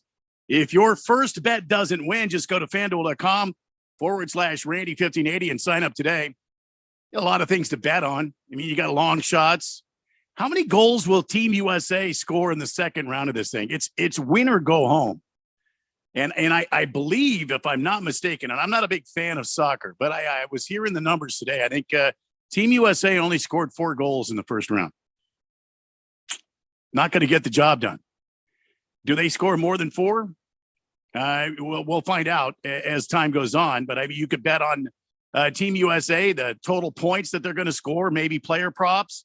Don't miss out on your chance to get a no sweat first bet up to $1,000 when you join FanDuel today. Just go to FanDuel.com/Randy1580 and sign up. Make every moment more with FanDuel. Must be 21 or older, present in Arizona. First online real money wager only. $10 deposit required. Refund issued as non-withdrawable bonus bets, which expire in 7 days. Restrictions apply. See full terms at FanDuel.com/sportsbook. A gambling problem? Call 1-800-NEXT-STEP or text NEXT STEP to 53342. Jeffco? All right. Thank you, Randy. So, Ralph. Yes. Y'all overpaid, I think. 4? You don't know? What do you mean, y'all? No, well, my wife. Yeah, I was just throwing the y'all in there just to, give effect to my condescension. Basically, it's about this. The Lakers and Anthony Davis have agreed to a ginormous contract for the Brow. They've got a 3-year, $186 million maximum contract extension, and he will be with the Lakers through 2028, and he will get $270 million of your dollars, man. That seems a bit much, especially What else are you going to go out there and spend that money on? Well, why do you have to spend that money? Because you need to lock him up, because you got to remember LeBron James is at the end of his career. You don't know. He might have a year left, maybe 2. I mean, so you need to lock up Anthony Davis. He's the guy you're building your team around, ultimately. But is he the guy you want to spend $62 million a year on? I love the guy. I mean, if he stays healthy, he's one of the top 5 guys in the league. If he stays healthy. I mean, respectfully, when has he ever? That's the phrase that pays. I mean, He did last postseason. Yeah. If they get that dude upright for the postseason, he's worth every nickel. That was like lucky. That was just like throwing darts with a blindfold on to see if he's going to be lucky for the postseason for any season. I think that you have to learn how to use him during the year, I think. And I think, like Keon said, if he's ready for the postseason, he's a top 5 player in the league. How to use Anthony Davis for the year? Don't. Just don't. Because if you want him okay for the postseason, he best not play the much nice during thing the about regular season. this Laker team is they're not the Lakers of the last couple of years. They've gotten some really good players in there and some good pieces in there where they don't have to rely really on any one guy. They're more of a team now than they've been. So I think that's going to really help next year as well. They're not going to have to really rely on him getting pounded and getting his, 40 points or whatever, or LeBron getting his 40 points. I mean, you guys did pick up some of the guys you were impressed with from the trade deadline. They did solidify those guys to the lineup. They did. And they've added some other pieces. I think they're going to be in a really good place next year. I'm really excited to see them play. Well, you've got $186 million worth of Anthony Davis. Let's see if you get $186 million worth of actual play out of him. And then let's see if you even see the end of that $270 million deal. I mean, it's a risk. I think that's fair to say, but you're not going to find a guy that good, when healthy, and like there's nobody else that's at that level. You're not going to find, okay, walk away from Anthony Davis. Let's not extend him. Let's let him walk. And then replace him with who? Exactly. Didn't he play? He had like a foot injury down the stretch there in the playoffs, right? He had a foot injury. Well, if he did, it didn't seem to bother him because he became the third Lakers player with 50 blocks in a single postseason. Yeah, so it seemed like he came alive in the postseason, and he had that foot injury. It's just keeping him upright during the regular season, letting him get his reps and get ready. That's the thing I think that's troubling. So it'll be interesting to see how the Lakers, how they start out this year. How many changes has there been? I don't feel like there's been a whole lot of changes for the Lakers. You got the same guys basically, right? No, there's been quite a few changes. They went out and got Gabe Vincent to add, they added obviously some guys that they continued to have from last season, like keeping D'Angelo Russell made a lot of sense. Keeping Austin Reeves, keeping Rui Hachimura, that stuff made sense. But they went out, got Gabe Vincent, Jackson Hayes, solid pickup at center. He's got his issues, but he's incredibly athletic. And, if you are going to have some games where you're not playing Anthony Davis, he's a serviceable guy that can play that role. So they got deeper is what they did. Okay, Keon, one word answer. Ralph, you shut up. One word answer, Keon. Suns better than the Lakers? Yes. Boom. There you go. He's on a Phoenix station. It's not that I have no choice. It doesn't matter if he's on a Phoenix station. He wouldn't lie to us. I like the moves that the Suns made. No, the Suns made some real. All honesty, that's going to be a really good battle between those two teams because the Lakers are better than they were last year. They're not going to have hopefully the start they had last year. They will be a way. Oh no, the Lakers they're a top had contender. A crappy first 40 to 45 games of the season. The Lakers are back. But no, that's not going to happen a second time. Yeah. It's all about being healthy and all things being even. Suns are better. Baker's Cocky Hen says, so I guess it's now called the pack shelved. Not bad. Blissful Hayes says, hey, Ralph, your prediction of the Diamondbacks being behind the Dodgers is right on target. He says, thank you for always telling the truth. You need to be on the show every day. I agree. I'm always right. So I agree 100%. Yeah, they're 8 games back in the loss column for the Dodgers. 8 games. Yeah, but the Giants are only a couple of games yeah, but you're missing my you, point. so They're 8 you're not games 10 behind the games Dodgers. up on anybody. I don't think so. Look at the loss column. I believe it's. Look at the loss column. When I looked at the standings, The loss column. It's 6.5. 6.5. Look at the loss column. How When many I looked games at the behind? standings, it's The 6.5. standings that are, No, it's not really because what- everybody's played more games than the Dodgers. They're What 8 matters- games back. When I look at the standings, Yeah, it's the standings 6.5. is 6.5 games. 6.5. You guys live in your little fantasy You're land. only 2.5 games ahead of the Giants. But 4 in the loss column. San Diego is 9 games back, but They're actually Arizona's 10. only 6.5. Yeah, look at the loss column. 9. You want That's to go not how past they- the Rockies? According to would be my guess. MLB.com, I mean, there it is right there. You know, Ralph. You're going to argue, Ralph, not argue with me. You're Ralph, arguing with MLB.com. I mean, I'm just saying. when Randy and Jeffrey tried to do this same thing with the Diamondbacks earlier in the year, you said, look at the win percentage. That was you. Then. Yeah. Now. So if we look behind me, hold let's on. look behind Hold on. me. Now you're talking about now you're talking about the loss column, and all of a Look sudden at him using the- technology. The win percentage all of a sudden He's now blocking the win column with his head. means nothing to Ralph. No, because I remember specifically, Randy and Jeffrey tried to do this exact same thing to you before the All-Star break. Well, And you because said- they're smart. I get it. That's good. Okay, but I'm me just being saying, smarter is just playing you the game. You are doing the same thing, and I'm going to sit here and say, as the neutral stand-in You're not person, neutral. as more neutral than you. You That's are true. not That's true. neutral, Keon. I'm sitting here looking at the standings. Win You better look percentages on are- your screen and find out who signed your damn paycheck. That's what I need to tell you, guys. right now. I am helping you. Yeah, I don't know. He's trying to I help am you. helping your argument. If I Ralph, like the honesty if Ralph of it. didn't let you do that earlier in the season, he can't do it now. Is my point. It doesn't matter if he does or doesn't do it. Games. 6.5. That highlighted thing. That's Yeah, but that's look the at thing that. that's actually It's 6.5. counting. 45 losses, 6.5. 53 losses. You see those 8 percentages? games. You see those percentages to the exact So what you're left of saying your is head? that this thing is actually hurting my conversation. It's very 6 much. and a You, half. you are showing all the numbers, Hey, including the numbers you don't yeah. want to go. Yeah, and you got 5 more wins than us, which that could turn at any time. You know, I don't know if it's going to, because there's more wrong with the Diamondbacks than right with the Dodgers. Meaning, we have all the right players, just we're being mismanaged. I think that's what we kind of came up with. We're being mismanaged. I don't right think now. you are. And it's a tough schedule. Torey Lovello is changing the lineup literally every day. Now, Well- I don't know if you can know what your role is in a lineup.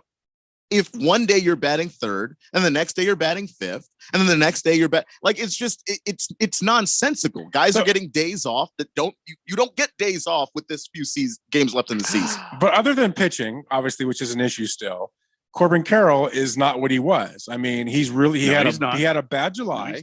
And he's been injured, and I get that. He's been injured, and he's young, and these long seasons get to these young guys. Yes. In August, he's batting 0.77 or whatever, and I expect him to keep going down.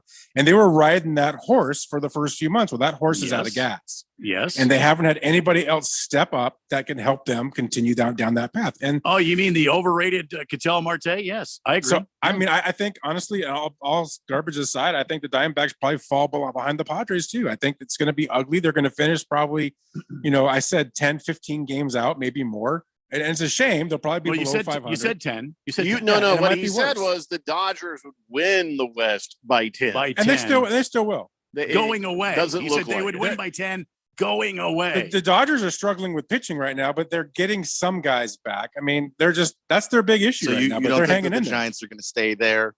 The Giants are hot right now. I mean, I don't know if they're going to Look, stay there though. The Giants are definitely hot right now. The Diamondbacks had a wonderful opportunity to make some hay. They were playing the Giants. They were playing at home against the Giants. They weren't using Andrew Chafin, who, by the way, got a save today in Milwaukee. Gee, I wonder why he got a save in Milwaukee, because maybe Milwaukee uses him correctly and the Diamondbacks didn't. By the way, the hitting for the Diamondbacks has been absolutely abhorrent, and the pitching staff does not help this team at all. Before the end of this hour, I do need to bring attention to what I'm going to say is a winner. The winner of the dumbest damn text of the day. Are you ready? I don't know. Okay. Big George says, question for Keon. Do you think George Cliffclough should resign? That's about the damn dumbest question of the day, George. Of course he thinks that. I don't even have to ask Keon. He does think he should resign. I think he should resign, and I think he should burn in hell. Better question. Did you say burn in hell? Better question, Big George. Oh boy. No. I like the zone. Yeah. Where's the Dodgers version? Yeah. So where is the Dodger version? I thought we had him make one, didn't we? I don't have that. I got this one. Get the brew. The Lakers got swept, and I loved it too. I got that one. Yeah. Get the brew. The Lakers got swept, and I loved it too. Yeah. We do need a Dodger we need a version. Dodger one. Quick question. That's a better question. Resign from what? Yeah. There's no conference. His job's going to be He's going to dissolved. sit there and collect a paycheck for one more year, and then resign from what? He's like, yeah, I didn't lose my job. I just I showed up and it wasn't there anymore. Yeah, It's gone. I worked at an Office Depot one time, and then they just went out of business, and they didn't fire me. I didn't quit. There was just a last day that the business existed. That's just Old George Kleekloff, he had more than a little bit to do with the demise of his job, but no reason to resign. You're right. All right, guys, that is 1 hour down, and we've got 2 to go. We got to get to some football, man. So when we come back, we're going to do that. Even though it was just a Hall of Fame game, stuff happened. We can talk about that. It's a Daily Blender here on 1580, The Fanatic. Wesley Financial Group is not a law firm. This story is called The Ugly Truth About Timeshare. If you think you've done your family a favor by buying a timeshare, you need my help. Hello, I'm Chuck McDowell, CEO and founder of Wesley Financial Group. 10 years ago, I started helping folks cancel their timeshare. And in the process, started what's now called the timeshare cancellation industry. Timeshare is the only thing that you can buy that you can't tell me how much it's going to cost or when it's going to end. When you buy a timeshare, you give them a blank check to fill out any amount they want for annual maintenance and assessment fees. The crazy thing is, this never ends. Even when you die, your family's now going to be stuck with this burden. Stop the insanity today. Call my office now. If we take you as a client, I guarantee we'll cancel your timeshare or you'll pay nothing. Call for your free information kit. 800-462-3333. That's 800-462-3333. 800-462-3333. When you run a business, you need to be in control. And while you can't control everything that happens in the world of business, you can definitely take control of your utility expenses with the help of Harmon Solar. Give them a call and see how your company can save up to 80% on that monthly electric bill with zero down and no payments for 12 months. Harmon Solar is a local family-owned company that uses top-of-the-line equipment. Call Harmon Solar, 800-281-3189. That's 800-281-3189. Or go to harmonsolar.com. If you are an IT professional looking for an opportunity with great benefits, the freedom to creatively solve problems in a career with great growth potential and a team environment, look no further than Affinity Technology. Serving the Valley since 1992, Affinity Technology is looking for a level 1 tech to develop and deliver excellent solutions and outstanding customer service. Visit atechaz.com/jobs and get started with your future today. That's atechaz.com/jobs. Hello, everyone. Desert Equity Lending is back again with a mortgage product that we have all been waiting for. We are excited to offer once again the no document loan that we all remember from years ago. That's right. It's a true no document loan. Remember when stated income loans were available? They were the most popular mortgages available for self-employed, as well as for those borrowers that couldn't quite show enough income to qualify using regular underwriting guidelines. This new no doc loan is changing the way people get approved for a mortgage. Listen to this. No income, no problem. No tax returns, no problem. It doesn't take perfect credit to qualify either. If you have a good down payment and decent credit, you need to call now. These mortgages are being approved for primary residence as well as a second home. We are doing it the old-fashioned way. We use common sense underwriting to approve what other banks walk away from. Call 602-509-3000 to talk with a real person that can get you answers in hours, not days. That's 602-509-3000. Make the call. You will be glad you did. Desert Equity Lending. Desert Equity Lending, MB 0906989, NMLS 1733369. Conditions and restrictions apply. KQFN Tempe. Also transmitting on K25CD Phoenix at 99.3 FM. And K24EU Fountain Hills at 95.9 FM. All right, people, settle down. Because it's time. For what? Showtime. When does it start? Right now. 3, 2, 1. Let's get on with the show. Let's do it.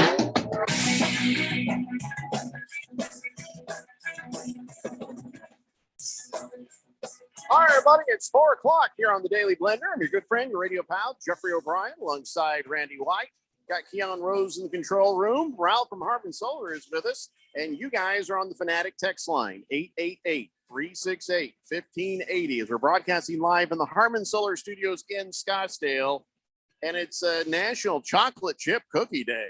Hell yeah. Hell yeah. Do you know when chocolate chip cookies were invented, Randy? 1642. That is incorrect. Ralph? No idea. Just guess a date. 1740. No. Lakers stupid. Keon. What? Just kidding. I'm just, wow. I don't know. Dodger Dome. 1895. No. You're the closest, though, without going over, Keon. It's 1938, actually. Ruth Graves accidentally created the first ever chocolate chip cookie. Can you What are believe you it talking took about? that long? Cookies What are were you talking around for a about? long time before that. Chocolate chip cookies? Yeah, 1938. Accidentally? How can you accidentally do that?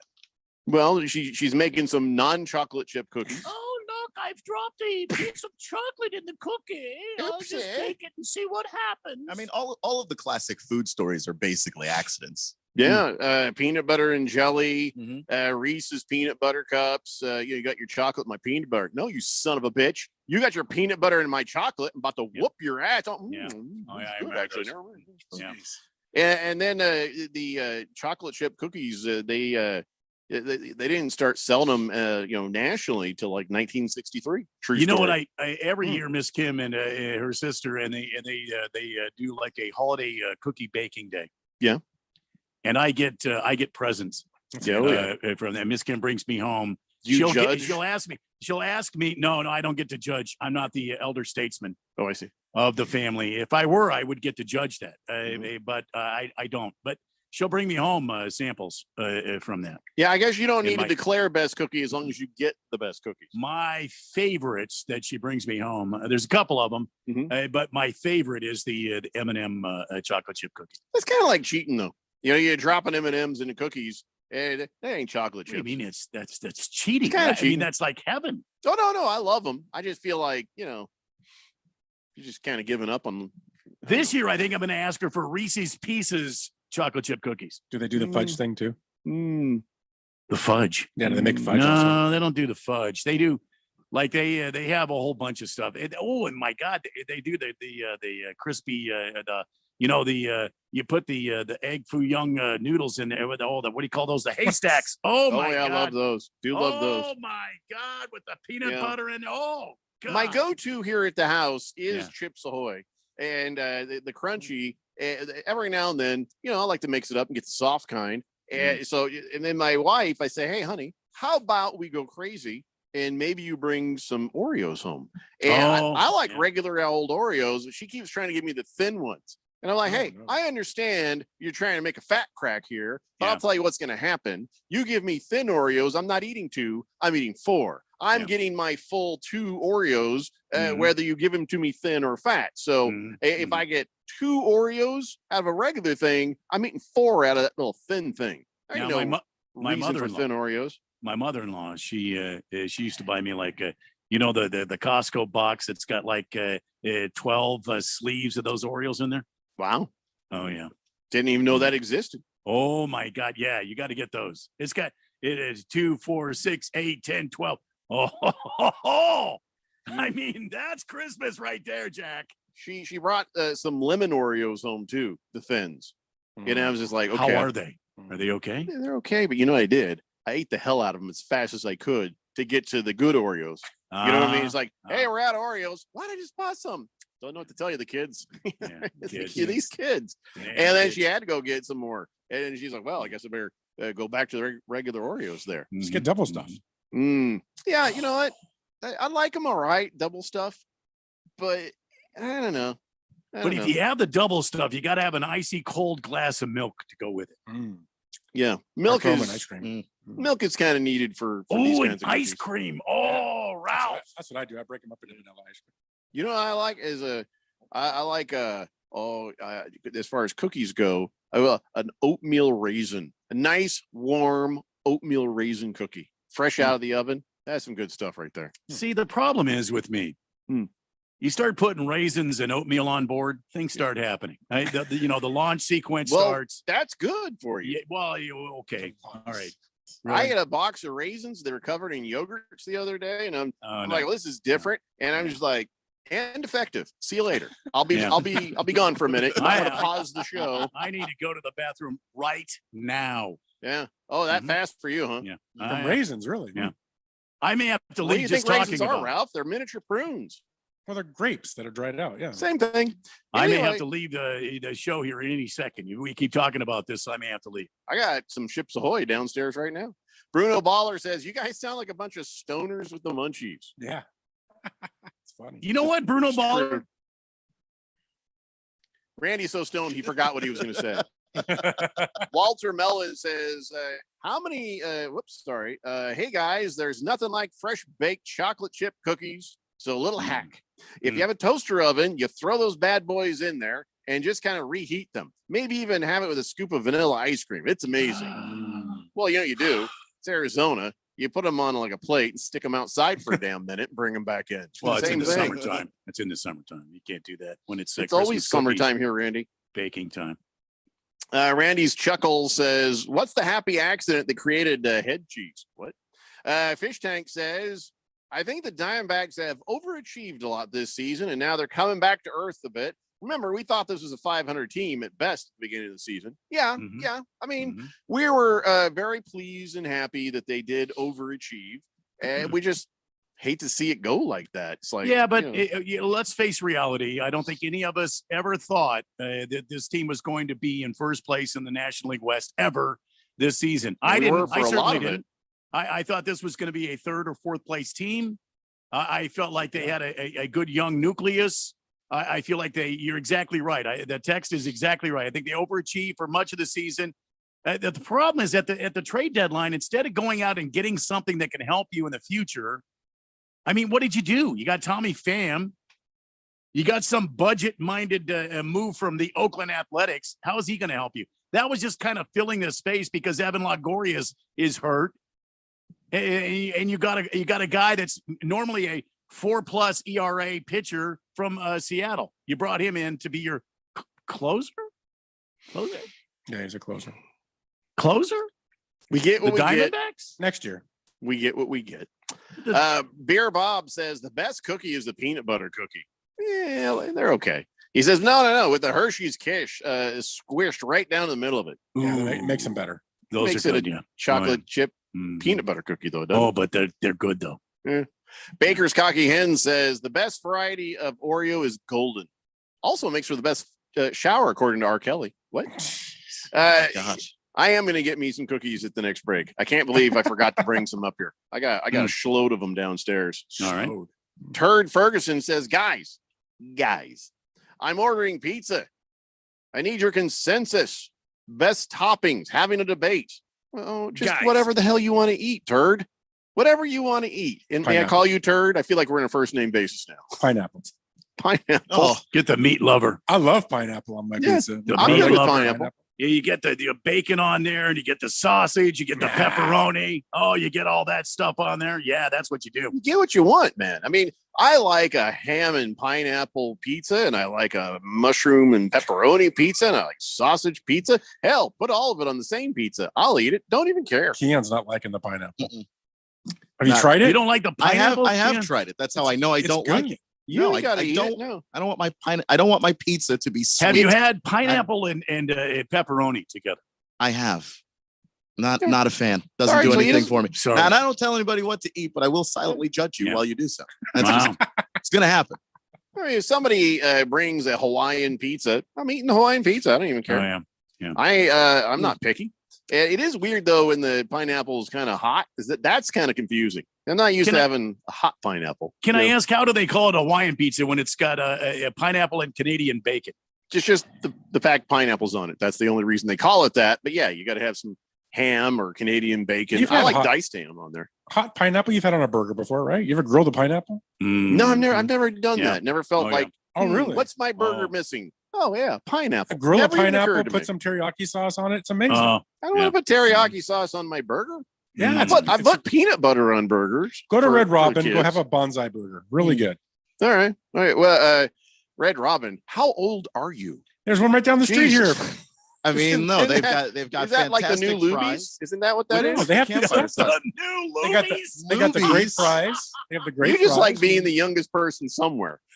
That's why I hang out at the senior citizen centers. I mean, I get that, but and they're easy to beat at poker too. Families go to Red Robin all the time. Do they? Oh, yeah, of course they do. That's all I ever see at Red Robin. Well, maybe I'll try one of them burgers there. My problem with the Red Robin is they don't bring the fries fast enough. I mean, like I plow through those fries, quick, and I'm like, more fries, please. And it takes them like they have 10 unlimited minutes. fries. Just tell them to bring more baskets up front. That's what we do. But you want them fresh though too. I don't know. No, they go fast anyway. Bruno Baller wants to know if we like shortbread cookies. Oh yeah, like a Lorna Doone. Yeah, yeah. like those. Listen, any cookie's a good cookie. And I told my kids, I said, listen, Don't ever betray your younger self at any time, at any age in your life. If cookies are an option, you get some damn cookies. Never pass the chance up. You're letting a 4-year-old you down. When you grow up, my kids are all getting older, and I'm like, yeah, no, you get what you want. You want some cookies? Have some cookies. They're like, Dad, you eat a lot of cookies. Damn right I do. You're lucky. I'm like, I got 2 things going for me: money and that car. I can go get cookies anytime I want.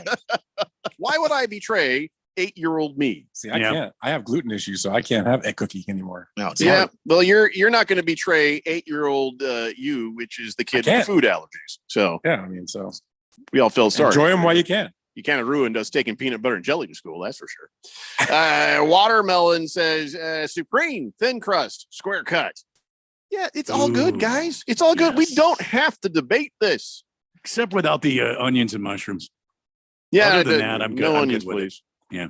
Hefty Lefty says Hawaiian pizza was also invented in Canada. There's a reason, I guess, against it. Turd Ferguson says, I think the ham on the Hawaiian symbolizes the pig roast. Yeah, fair enough. Fair enough. Unless it's Canadian bacon. Then it's, Canadian, Canadian pig. I'm sorry. I'll I eat can't a Canadian reconcile. pig. I'll eat How do you call it Mexican Hawaiian? pig. He was on vacation. Hawaii I'll with eat the Canadian I'll eat a bacon. Taliban pig. I don't even give a Oh crap. my God. I'll eat any pig. You I can know. eat it. Randy There's just has a no- problem with the name. Because Yeah, the pigs there's don't know the difference of whether Yeah. they're in Canada, Okay, Afghanistan, the or Canadian part America. is Oh, how no, the bacon no, is made. There's the Taliban don't eat It's not the about pork. where the bacon No. is I'm sourced just from. saying. No, It doesn't they matter where it comes from. They don't eat the pork. Well, that's not the problem. Taliban don't. Yeah, do that's that. true. No. It's Mm-mm. Yeah, I'll eat it. They don't have to. No, Baker's they- Cocky Hen says, seriously, add butterscotch chips to any cookies, and you just made them the best cookie. Yeah. Well, yeah. Yeah, You're okay. All right. it's okay. Pringle says royalty on the blender today. I think Pringle and who's the other one? Pringle and somebody else are the same person. So they always have their lips firmly attached to Ralph's ass anytime he gets on this show. Wow. Random texter says eating cookies is a good thing. Tossing cookies, not a good thing. You are correct, random texter. Bruno Baller says, are the Thin Mints the most popular Girl Scout cookie? Yeah, Oh. they sure are. I like those. They sure are, but I like Samoa's better. Those are real cookies to me. Yeah, but what are those called? What are the other ones called? Dosey Does or something like that? What do you Dip call bleep those? booze. I don't know. I don't remember. Those are so damn good. You know, again, I want to remind everybody, F you, Girl Scouts, because I can go to Walmart any day, anytime, and I can find the Keebler ripoff version of your Girl Scout cookies. Them little bastards in the trees, they've copyright infringed the hell out of you. And you know what? Those are like $3. I don't have to pay your damn Girl Scout blood money. I can go get a Samoa. It's called something else, but it's the same damn cookie. Do you say that to them as you're walking up to them when you drive? You are goddamn right. I do. You yell at them and then keep walking. I'm like, look here, Susie. You know, maybe bring the price down a little bit because the elves they're whooping your ass in sales right now because I don't got to get that guilt trip coming out of Fry's. No, I just walk up, get the box 2 for 1. 2 for 1. I get 2 boxes of Samoas from the Keebler elves called some other thing, and then I'm gonna next time I see Girl Scouts going in, I'm gonna get a couple of those boxes and we'll walk out with one in each hand going, Just eating them. Taunt them on the way out. That's Jeffrey. Yeah. That'd be funny. You need to get your marketing together because the Keebler elves are whooping your ass. I'd like And to do they report have that. badges for anything? Yeah, 1 badge. Kicking Girl Scout cookie ass right here. That's of course the little elf falls over. It's heavy. Well, But yeah. you know, I love me some Samoas, and the Keebler elves have helped me on my road to diabetes. Thank you. This whole segment's been about diabetes. I mean, yeah. Keebler version, says Hefty Lefty, isn't dark chocolate on the Samoas, though. I'm not that picky. They still taste good. Parlay J says coconut on candy bars. Yes or no? No. What? Ask your mouth, Parlay J. I say yes. Ralph says no. It doesn't matter. Raven Kid says, Jeffrey, they're called Coconut Dreams by Keebler, and they're my favorite too. Delicious. See? Yeah, we've just now learned the only taste that Raven Kid has is in his mouth, but that's fine. That's okay. Wow. And even that's bad. At least it's somewhere. Maybe not your sports teams, but your mouth. Blissful Hay says Jeffrey is a cheapskate. I'm a cheap skate. He doesn't even say cheapskate. It is one word. Just I'm a cheap skate. Well, you're bad at grammar. You don't even have the other skate. I have to give everybody a special warning, a special announcement. Randy, real quick, how the bleep hot is it going to be over the next 4 or 5 days? Oh my God. 114. Oh, Jesus Christ. Yeah. Okay. So listen, it's been too damn hot. And I know a lot of people are grabbing summer fruits to try to cool down. And one of the things that, my wife, she keeps getting watermelons. And I'm worried about that because, a watermelon is a very nice, watery, sugary treat. But it's been so hot this summer, some watermelons are turning into deadly ticking time bombs. Oh my God. Sort of. Here's the deal. The heat can cause the fruit inside to ferment. And if that happens, you start to see a frothy foam bubbling out of the watermelon, right? And it's complicated, but basically it's a combination of bacteria, the fruit's natural sugars, and above average temperatures. You mix those and both where they grow and where they're being stored. And it may sound like fermenting watermelon's a good idea, right? Hey, let's get drunk off some watermelon. No, because it's dangerous. And you should never eat it if you see the watermelon frothing and fermenting. And it could explode, literally explode all over the place, which also sounds kind of fun, but not in your fridge, not in your house. People could be hurt. So to avoid the risk of fermentation, keep watermelons in the fridge. Yeah, like you've got room, right? Do you have room in your fridge for a watermelon right now? Maybe in my beer fridge. We got too many leftovers the damn kids won't eat. That's we do have a beer fridge too. Yeah, you're right. All right, if you have a beer fridge, put it in there. If not, maybe eat it a little bit quicker when you get it. Just saying. So watch out for exploding watermelon is the whole point. Yes. Good to know. Seedless watermelon, I can't eat those. Why? Because I feel like that's going to cause cancer. Something has been done. Seedless watermelon's going to cause cancer? Something unholy has happened to that watermelon. You eat basically raw steak and you're worried about seedless watermelon causing cancer? Because something genetically has been you done. You show your steaks fire. You don't put it on the fire. You just show it to it. And it's sort of a memory for the steak, and then you eat it raw. I and you're put the worried cow about in a headlock, and seedless watermelon causing cancer. Yeah, because my steak's not genetically altered. It's just oh my God, seared. It's just not quite dead. Yeah, it might have a pulse, but it's not the same as whatever scientific weirdness they did to the watermelon, where you cut it open, and you're like, oh, we have to move. Because something is, we've got spirits or something. Yeah, they add a chemical to it.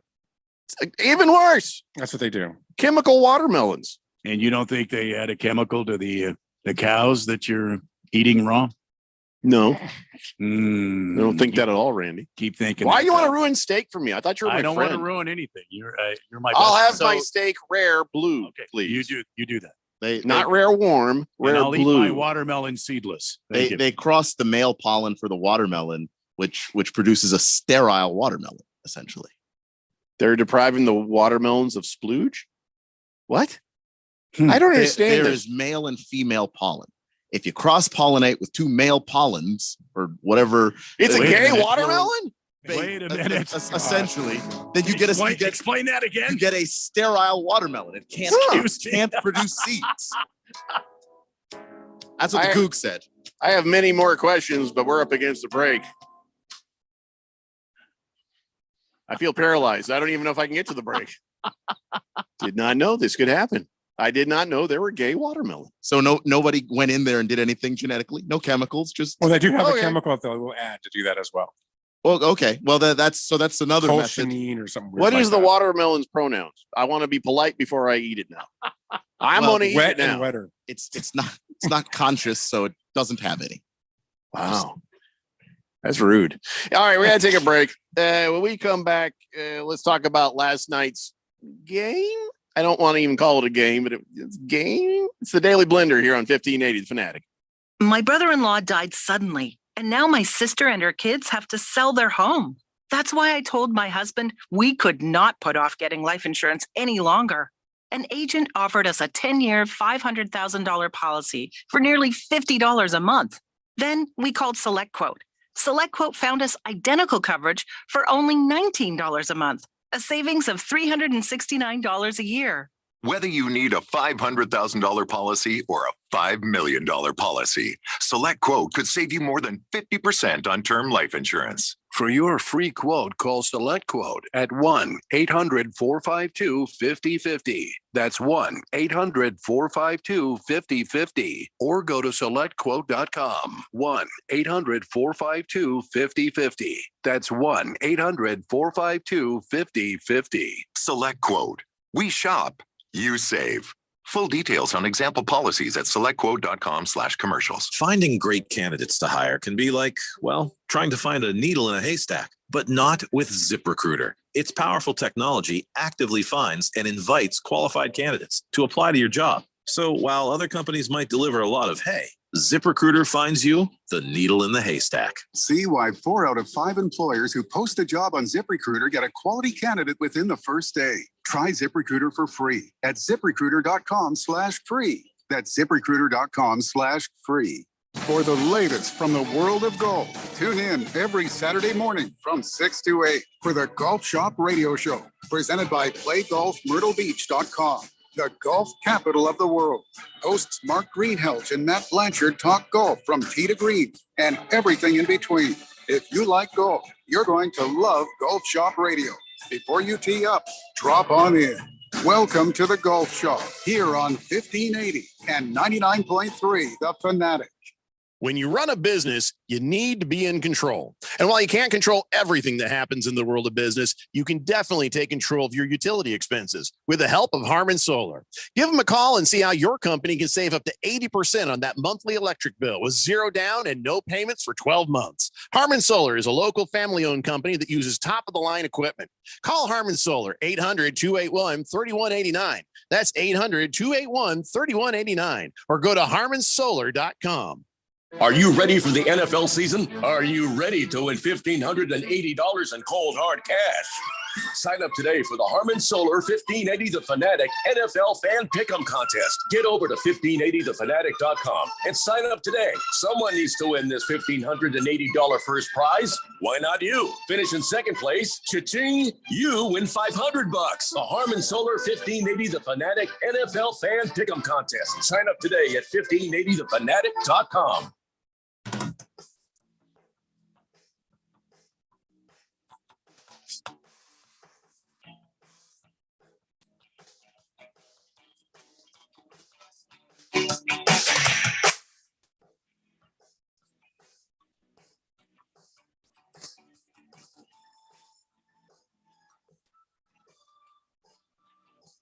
I really likes this song. It's the Daily Blender here on 1580 The Fanatic. All right, raise your hand if you watched any of the Hall of Fame football game last night. Did you really, Ralph? Wow. I watched a little bit of it, yeah. Good man. That desperate for some football, huh? Yeah, definitely. So I'm sure you saw the lights went out during the game, and immediately Aaron Rodgers started taking some ayahuasca or whatever it was, because he's flashing back. He's like looking around like, are these lights really out or is it just me? Did it look like real football or was it just? Yeah, it wasn't that bad. I was actually surprised. I thought Zach Wilson looked pretty decent. I mean, he wasn't in there long, but you can tell that he's kind of changed his attitude and he's kind of got he's under Aaron Rodgers' wing. You can kind of see it. So could be a good thing for that kid in a couple of years. We'll see. But he doesn't look too bad. Seems like they're looking to help him get traded, and that's a benefit to the Jets more than it's a benefit for Zach. He just has no value right now to trade. You're not going to trade him right now, but maybe in a year or two. I don't even think you They're should preparing him, trying to talk him up. Like, hey, look at this kid. I don't know, because listening to what he said and listening to what Aaron said and listening to what some of the highlights, the guys on NBC said. Yeah, I mean, they're so talking it's about a this preseason game, everybody. This love affair between Aaron Rodgers, who's come in and taken this young kid under his wing and is grooming him for greatness in a couple of seasons. I think that I don't think they would want to trade him because you don't know how long you have Aaron Rodgers. Sure. He's still going to be on a rookie deal if Aaron Rodgers walks in 2 years, decides to call it quits. Right. And you know, he's a guy that you know what the talent is. It's all about the work ethic, and maybe he can learn what it takes to work like an actual NFL quarterback. If Aaron Rodgers is there, that's the best that they can hope for because the talent is there. It's how bad of a look was it though that in the news stories that we all read today? Now, if you watch the game, you saw a 57-yard pass from Zach Wilson to Malik Taylor. Ball was in the air for like 50 yards. Got him right there where he wanted him. It was a beautiful play, sure, but it's preseason. Let's keep everything in mind that it's preseason and they're not playing their starters, so it's like watching the XFL or USFL, kind of.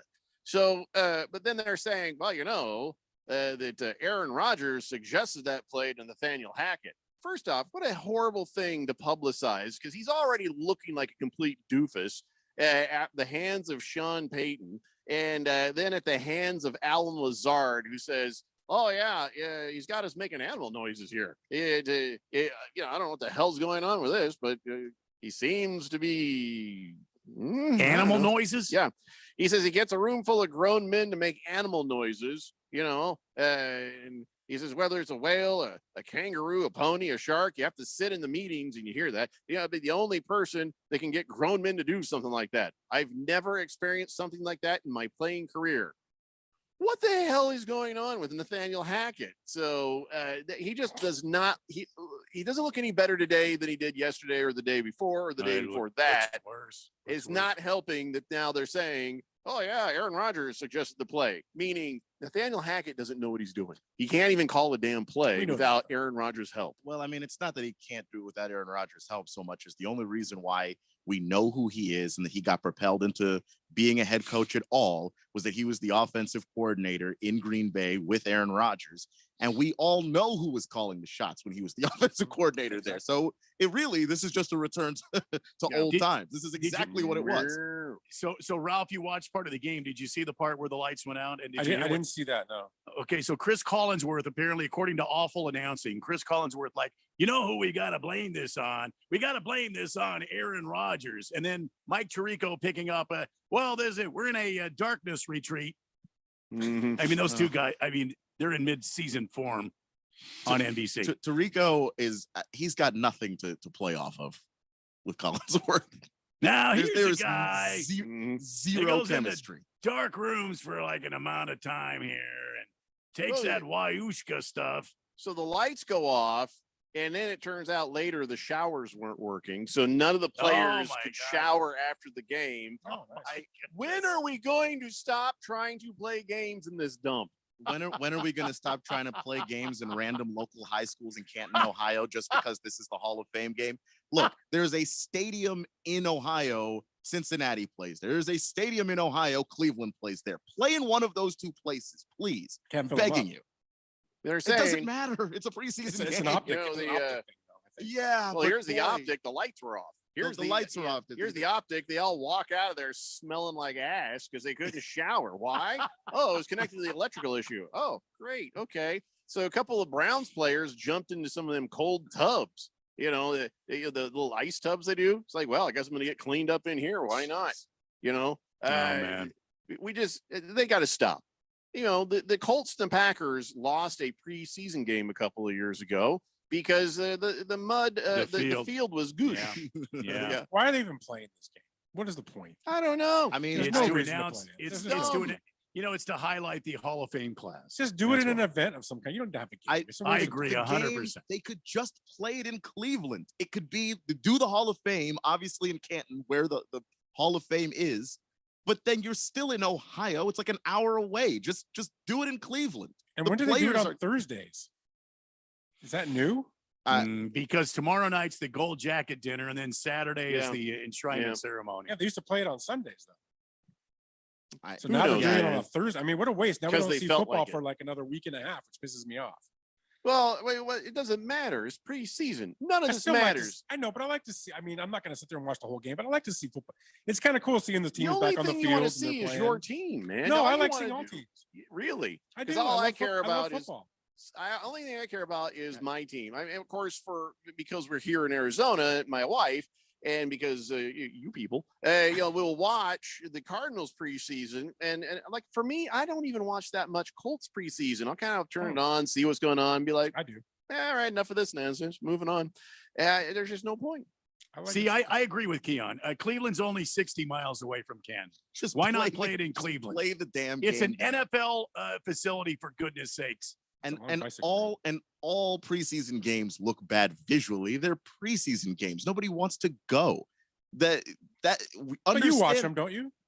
I mean, yeah, I like I follow the whole draft process and see the guys that get drafted. So this is their first chance to really see them do That's anything. why I watch it. Yeah, and I mean, it's all watered down. It's not a representation. The coaches that are watching, they know exactly what they're looking for. None of it has to do with winning the game. It all has to do with, all right, let's see how he does with this. He does this. Okay, we're cutting that bastard. Yeah. Okay, this guy's this. Nothing matters. But there's some stuff that you can see even if you're a fan. Like when a guy runs like a great route, you can tell. When a guy's just really fast, you can tell. When a guy has great hands, you can tell. Like so, see that in practice and training camp. Okay, but I don't get to see practice and training camp, and so the stuff they put on TV, that's the stuff I'll watch.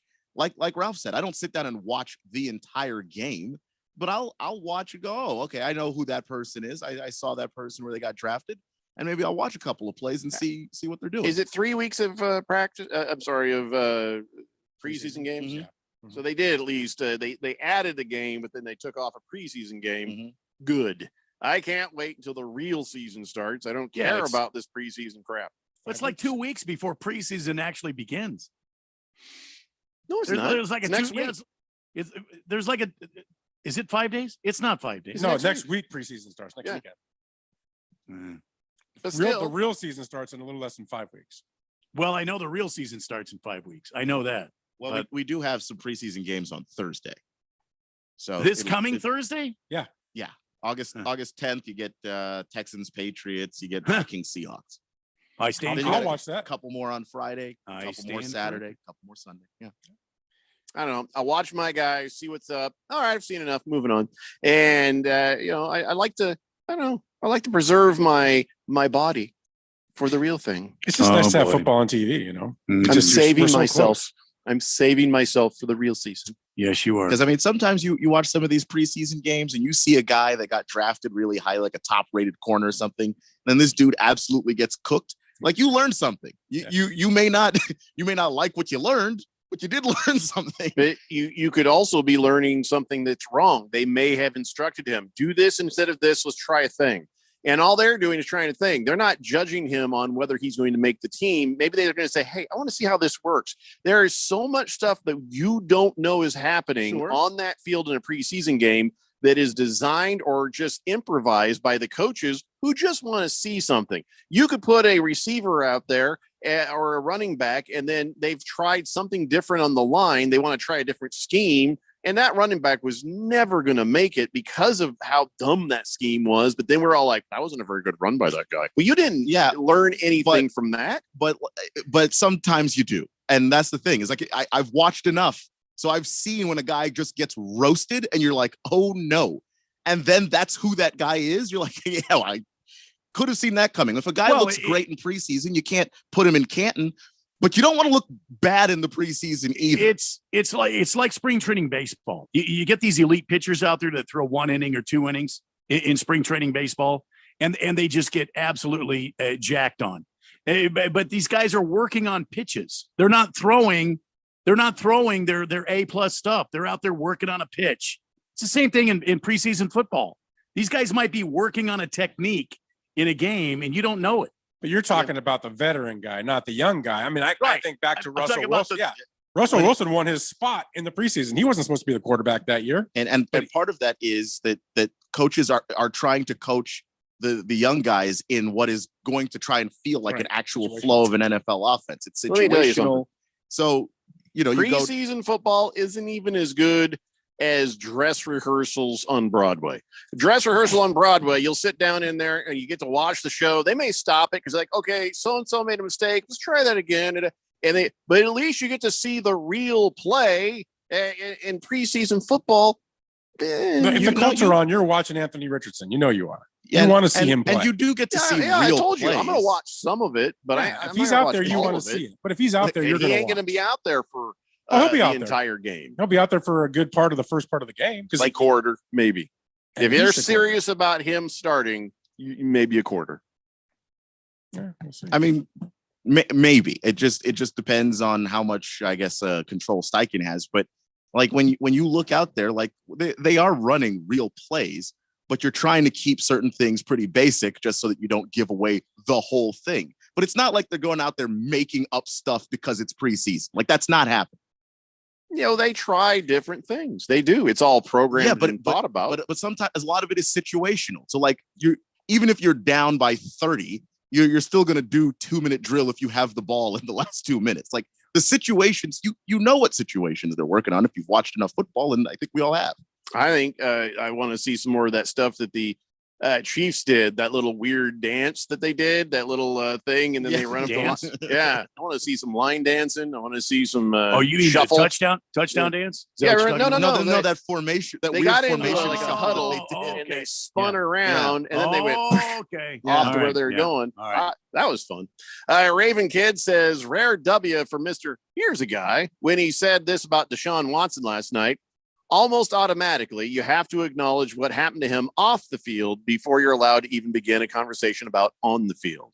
Well, here's the thing. Nothing happened to him off the field. He happened to some things off the field. So if he actually said it that way, he said it wrong. And then what? You know, so did they actually have a meaningful conversation about how he sexually assaulted a whole bunch of women and then got the giant contract and is the most paid player in the NFL? That's the thing that you say when you want to acknowledge that something exists, but you don't want to actually talk about it. Well, he shouldn't have said acknowledge what happened to him off the field. I didn't watch the That's broadcast, bad, so I have no idea if that's exactly how it was said, but yeah. Agreed. Blissful Hayes wants to know if the blender is going to be on until 7 p.m. tonight to make up the hour. Listen, we're not kids in school. Make up the hour. You're going to make up anything. Yeah, we don't owe you anything. Last night. Oh, that's funny though. Fish Tank says, guys, might blow your mind, but I lost my bet last night. But I enjoyed caring about that game, so thank you. We told you it was a bad idea. Against the spread, yeah. Texted in to say, please do not do this. But yeah. It But if you did had make fun, it more interesting yeah. for him. Moist One says, you need to pair Tirico with an attractive female analyst so he can let out his wild side. That's a bad idea. It's a horrible idea. Please don't do that. And he says, I can get a room full of grown men to make animal noises too. No, thank you. Mm. Turd Ferguson says, I think the ham on the Hawaiian pizza symbolizes the pig roast. And how about that rookie wide receiver for the Cards, huh? The ham, yes, but the Canadian bacon. Wait, That's the issue I have with the Hawaiian pizza. What rookie wide receiver for the Cards? Who cares? I'm talking about the Canadian bacon. NFL Blitzer says, my boss brought a watermelon. It was a gold watermelon. Okay. Yeah, that's got to be genetically altered. Yeah, that's going to give you cancer. Walter Mellon says, word on the street is, Jeffrey, they're trying to make all fruit seedless, so that way we won't ever be able to grow our own, and you'll have to purchase it. And yes, a lot of them are genetically modified. Do you really think that's it? You really think you have to keep fat-ass Americans from doing a thing? Yeah, nobody was getting ready to grow their own watermelon because... And you're like, oh, how am I going to grow a watermelon? Nobody was getting ready to do that, Walter Mellon. Most Americans aren't even eating fruit. They're No. eating Oreos. They're doing the Oreo thing like you. Yeah, why know? In fact, I'm late for a break and late to go get my damn cookies. That's what I want. Well, let me clear up this text line real fast, though. Beer Bob says, gentlemen, I'm a little confused. I need you to clarify something for me. Space in the beer fridge to put watermelon in? It's called a beer fridge, not a watermelon fridge. If you got room to put a watermelon in there, you're doing it wrong. Well, oh, really? We drink beer so fast, there's always too much room in the beer fridge. Beer Bob. Yeah, Beer Bob. So, we're doing it right. Hefty Lefty says, them cookies are only called Samoas in about half the country. Depends on which of the two bakeries the Girl Scouts use. The other bakery calls them Caramel Delights. We're going to call you Cliff Clavin now. My God. He's always giving us way more information than we needed. Parlay J says, going to dive on top of that watermelon to save my girlfriend tonight. Thanks for the heads up. You're a true hero. Baker's Cocky Hen says, Fry's brand knockoff Girl Scout cookies are actually really comparable. I didn't even know they had them. The Thin Mints are rectangular, but they do taste good. Bruno Baller says, he must buy his skates from Walmart. I don't know who he's talking about, but that is a good place to take a break. It's the Daily Blender here on 1580, The Fanatic. Attorney Joe Cordell. Business owners and professionals face special challenges in divorce court. In addition to everything else going on, they have to contend with allegations that they are earning more than they are, coupled with claims on their business or practice itself. Clients with assets depend on their divorce lawyer's skills in these matters. And that's why it's so important to hire someone that has those skills. Schedule an appointment with one of Cordell & Cordell's Phoenix area attorneys. Joseph Cordell, licensed in Missouri and Illinois only. CordellCordell.com. Paid for by Cordell & Cordell. Wesley Financial Group is not a law firm. This story is called The Ugly Truth About Timeshare. If you think you've done your family a favor by buying a timeshare, you need my help. Hello, I'm Chuck McDowell, CEO and founder of Wesley Financial Group. 10 years ago, I started helping folks cancel their timeshare. And in the process, started what's now called the timeshare cancellation industry. Timeshare is the only thing that you can buy that you can't tell me how much it's going to cost or when it's going to end. When you buy a timeshare, you give them a blank check to fill out any amount they want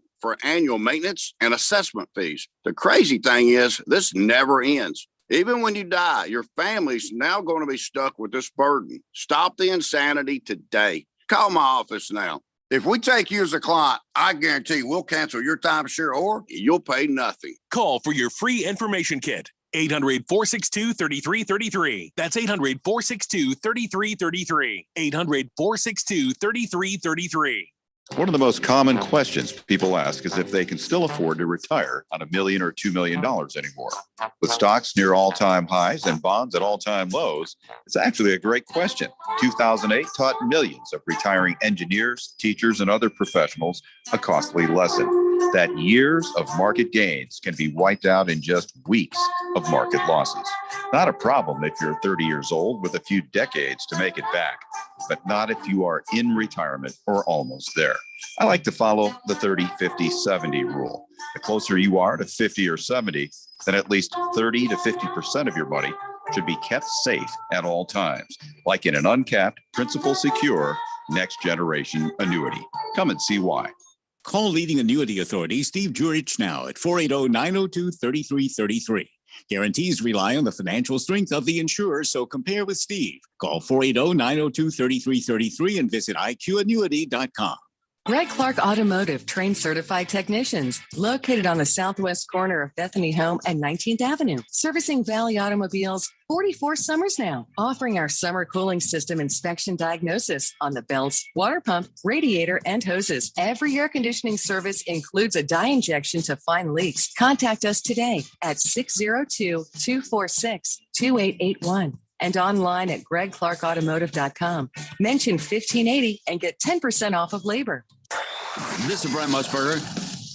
Don't miss Pro Football Blitz, Saturday afternoons, right here on Arizona's sports betting station, 1580 and 99.3, The Fanatic.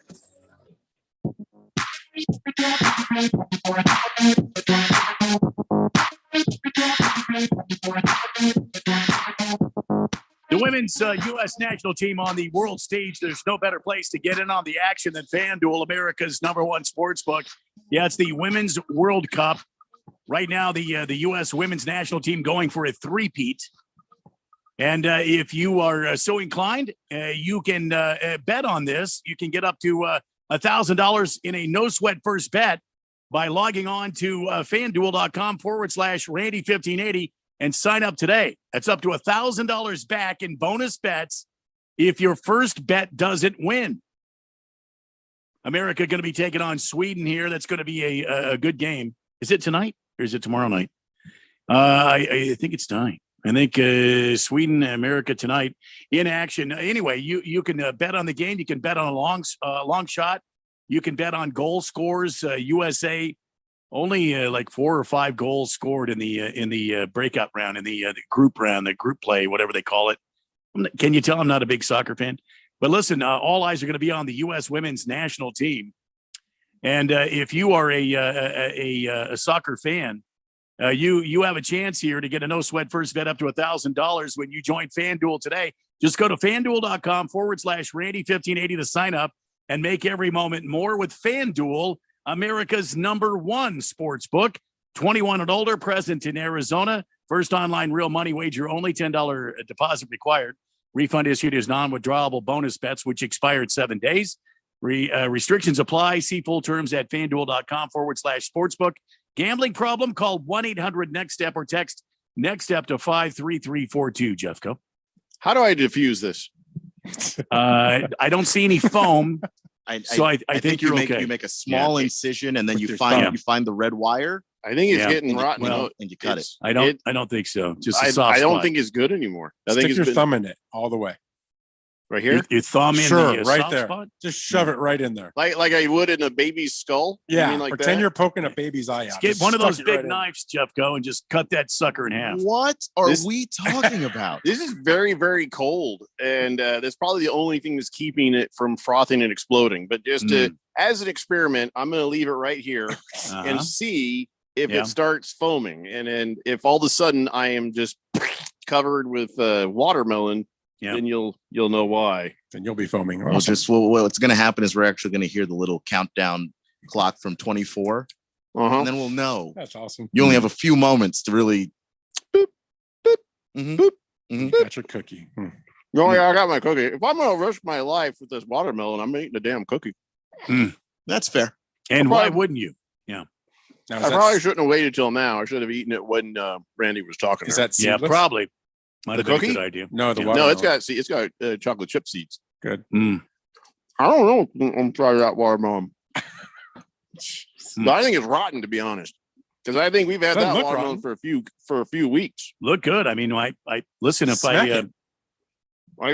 you thump that melon, Thump it. It's not. Smack it. All right, here. Let's see. you know, here. Jeffco, you got to thump melons to make sure they're good. Hello. No, you got to smack it. Pretend like you're somewhere else doing, No. Uh, I got my computer and my camera, my microphone. Just wanted to see if Yeah, I know what you want, Ralph. I ain't giving to you. Yeah. That's no. not the first time I heard that. Yeah. Sorry. It's Pretend no. I'm Pippi every night. No. Damn. We have a gong like that in our bedroom. Yeah. Straight fire. Wow. You hit that and go, boom. No. Through the big horn. Yeah. No. No. What were you talking about? No soap for you. Yeah. Let's talk just briefly about Dalvin Cook. So he wasn't with the Jets last night or nothing. So nothing's happened there. Why is this taking so long for Dalvin Cook to end up getting signed here? I thought the Jets were like, yeah, we want us some Dalvin Cook. And Dalvin Cook was like, yeah, pretty much going to be the Jets. Now it's gotten quiet. I think he's trying to pit other teams against the Jets.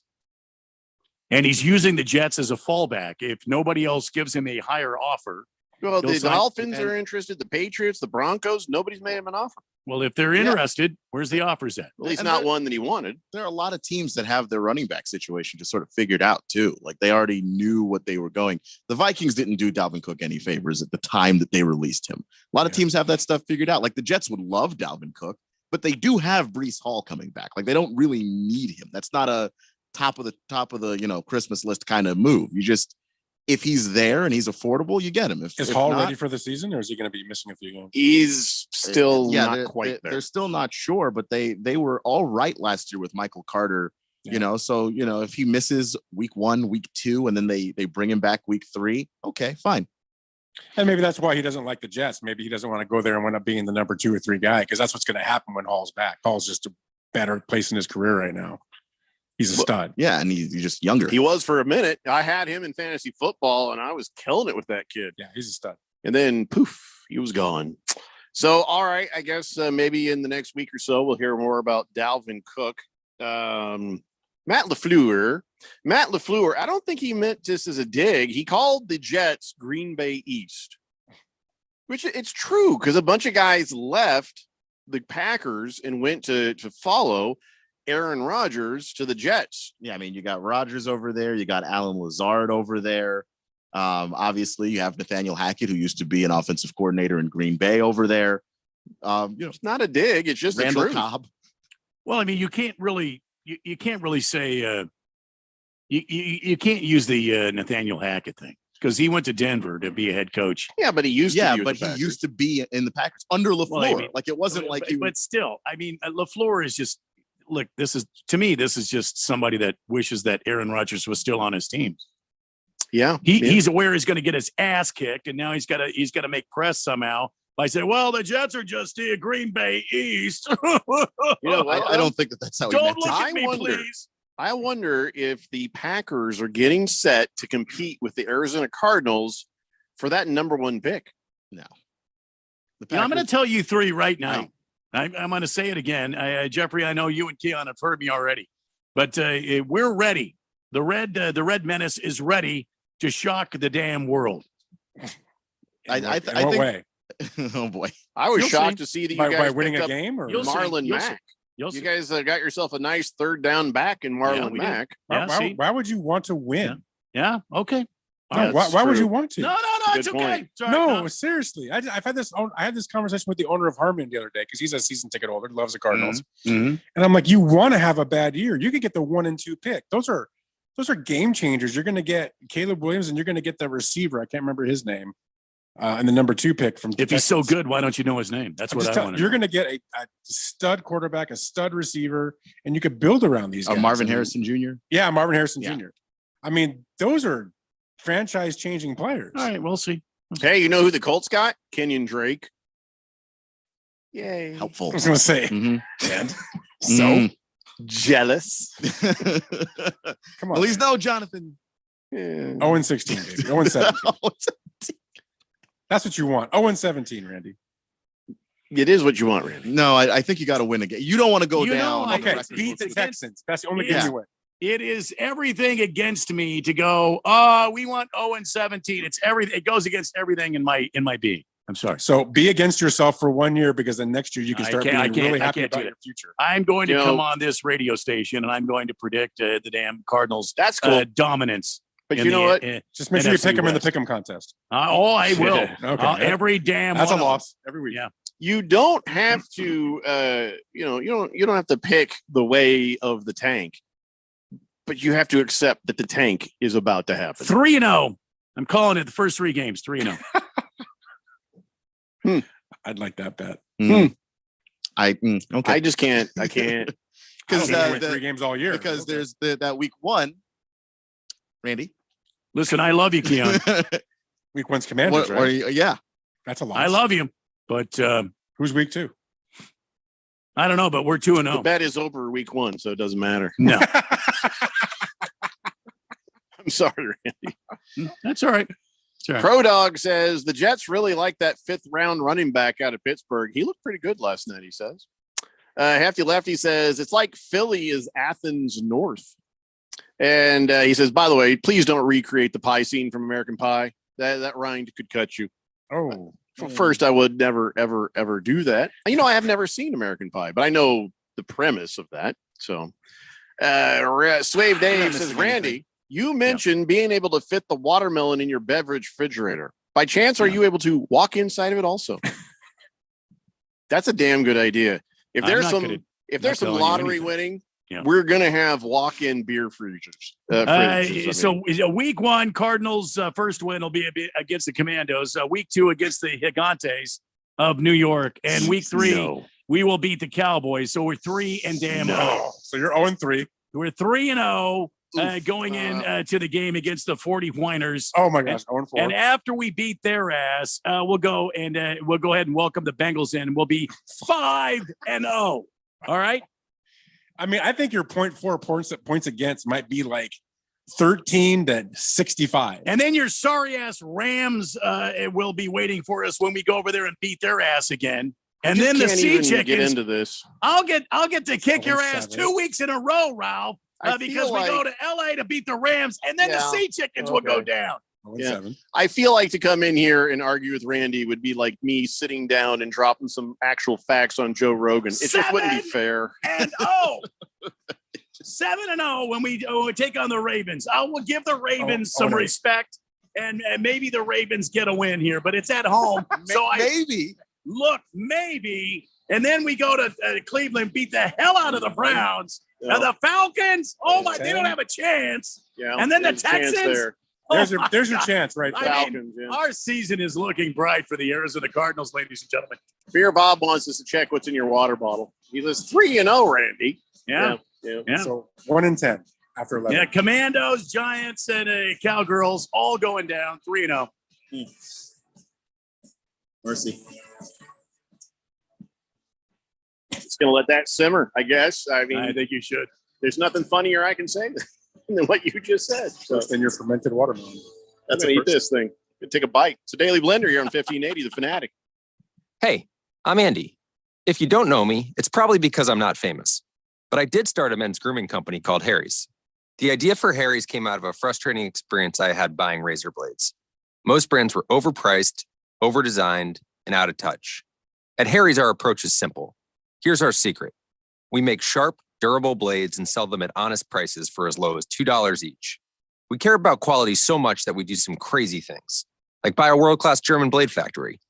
Obsessing over every detail means we're confident in offering a 100% quality guarantee. Millions of guys have already made the switch to Harry's, so thank you if you're one of them. And if you're not, we hope you give us a try with this special offer. Get a Harry's starter set with a 5-blade razor, weighted handle, shave gel, and a travel cover, all for just $3 plus free shipping. Just go to harrys.com and enter code TRUST at checkout. That's harrys.com, code TRUST. Enjoy. Wesley Financial Group is not a law firm. This story is called The Ugly Truth About Timeshare. If you think you've done your family a favor by buying a timeshare, you need my help. Hello, I'm Chuck McDowell, CEO and founder of Wesley Financial Group. 10 years ago, I started helping folks cancel their timeshare. In the process, started what's now called the timeshare cancellation industry. Timeshare is the only thing that you can buy that you can't tell me how much it's going to cost or when it's going to end. When you buy a timeshare, you give them a blank check to fill out any amount they want for annual maintenance and assessment fees. The crazy thing is, this never ends. Even when you die, your family's now going to be stuck with this burden. Stop the insanity today. Call my office now. If we take you as a client, I guarantee we'll cancel your timeshare or you'll pay nothing. Call for your free information kit. 800-462-3333. That's 800-462-3333. 800-462-3333. Would you like to access some of the equity in your home without refinancing? No reason to refinance and lose that great low rate that you have on your current mortgage. Desert Equity Lending can get you the home equity line of credit you've been looking for. It's fast, it's easy, and it may not even require tax returns. That's right. We can use bank statements to qualify you. Most banks require at least 2 years of tax returns and many other supporting documents. When the big banks say no, we say yes. You can have your home equity line in as little as 15 days. We have a simplified process that helps get you a home equity line of credit in half the time using half the documentation that the big banks require. It's never been easier. Call now, 602-509-3000. That's 602-509-3000. Find out just how easy it is to get a home equity line of credit without jumping through all the hoops at a big bank. Call Desert Equity Lending at 602-509-3000. 602-509-3000. Desert Equity Lending MB 0906989 NMLS number NMLS 1733669. Conditions and restrictions apply. KQFN Tempe. Also transmitting on K25CD Phoenix at 99.3 FM. And K240U Mountain Hills at 95.9 FM. It's time for the third hour. All right, people, settle down because it's time. Time for what? Showtime. When does it start? Right now. 3, 2, 1. Let's get on with the show. Let's do it.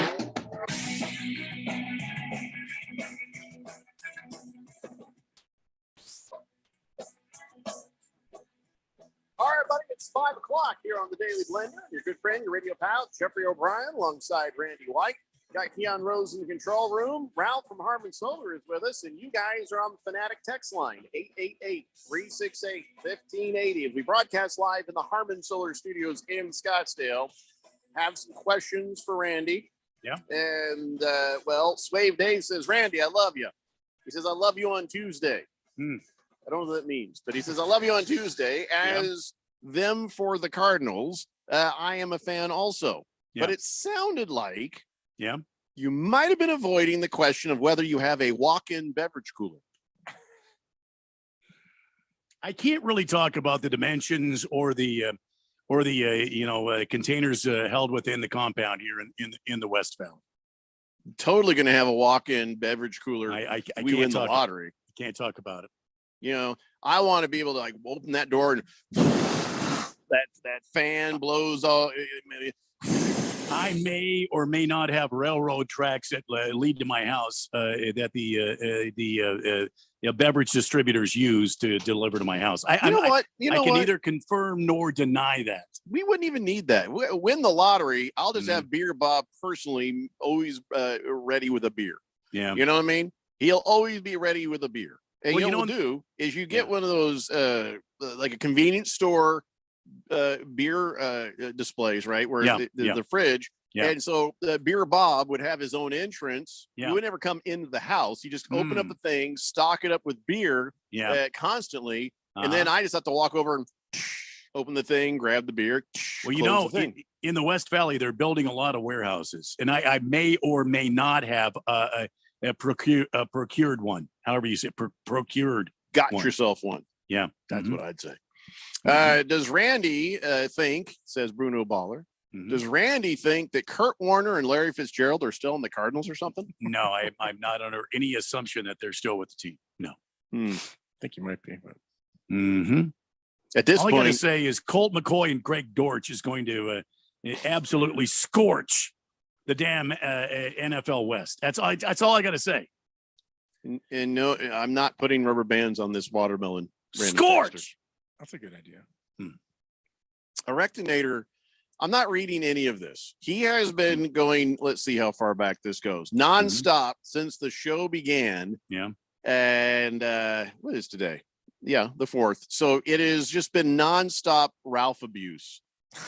I can't even read most of these, but he just absolutely can't stop himself. And we asked him one time, like, hey, did something happen between you and Ralph? And he said, oh, no, nothing at all. I'm just a hater. So what the Erectinator I respect that though. That's the answer. What the Erectinator say? He's not repeating himself. That's the impressive thing. Just every 5 seconds a new insult. There's brand new. Like he was a couple. Yeah, there was hot off the presses. Flurries of horribleness. That's a new one. Mouth douche. I've never. That's a. Has anybody ever heard that one? No, that is new. That's good. That's new. Yeah. I'm not reading them, Rectinator. Not going to do it.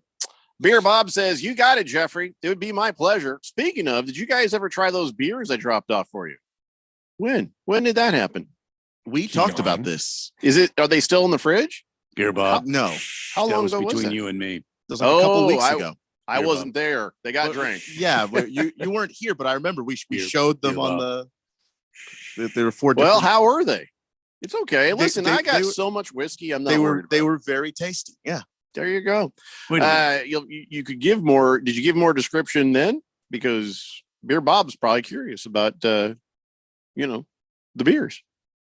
Yeah, no, I don't remember the names of the beers because they all had these crazy names. This beer saves water one. That one was pretty good. He showed you. I like that one a lot. I think that was my favorite one of the bunch that were there.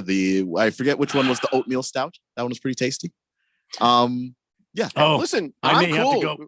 I may have to leave the show now that you said oatmeal again. Oh no. Yeah, you just don't drink any. Here's the thing. I'm all for it. You guys go for it. It doesn't bother me at all. It feels like we're doing a press conference now. It's been nothing but questions. Nothing but questions from everybody. Okay. All right. Big George says, so where do you guys stand on getting Dan Patrick to announce the fantasy football lineup? I'd like to know that. Well, at first I got an immediate no from Radio Ron. Then I explained it to him that I wasn't asking him for the money. And then he said he would deliberate and let me know. Perhaps legal people need to be talked to because Dan Patrick does a radio show on another radio station. And it might not be kosher to have him, pick our fantasy football lineup for us. Damn it. So it may have to be Jim Rome or some of the other people on the list. Damn it. Let me go over this list real fast. Did you hear the list, Ralph? No, Are I you here did with not. us? No. All right. Here's the list of people that I could pay to pick our fantasy football, draft order. Fake Andy Reid will do it for $30. You know, the guy who's always showing up at the games. Mhm. Dean Blandino for $40. Hmm. Jeff Saturday from the Colts. No, goddamn, I shouldn't have done that. We need to get Dean Blandino. We don't. in here We don't. immediately. We really don't. I can get Jeff Saturday for the Colts for $65. The guy who played Arliss, Robert Wool, I can get him for $90. Sklar Brothers, they're comedian twins. You know, they fill in for Jim Rome. You can get those guys for $75. I can get Jim Rome for $150. Tom Arnold for $100. I can get Norm from Cheers for $125, or the Cliff for like $100. Colt McCoy from the Arizona Cardinals for $150. Jeez. It'd be the most money he makes this year. Yeah, no kidding. Well, Brian Bosworth for $150. Icky Woods, Craig Kilborn. I kind of like the Craig Kilborn idea. John Lovitz from Saturday Night Live. Alan Tudyk from Firefly, Alien. He was the iRobot and the Resident Alien. Tommy Chong from Cheech and Chong for $150. See, I thought that would be a good one. I love Tommy Chong. Andy Richter, Dan from the Dan Band, or Air Supply. Oh God. What's left of them? What's left? Yeah, we can get Steve Mariucci for $160. Nah, he'll take up too much time. We can get Ralph Mouth from Happy Days for $100, or Potsy for $125. Wow. Brent Musburger for $150, and the fantasy football pancake guy, we can get him for $10.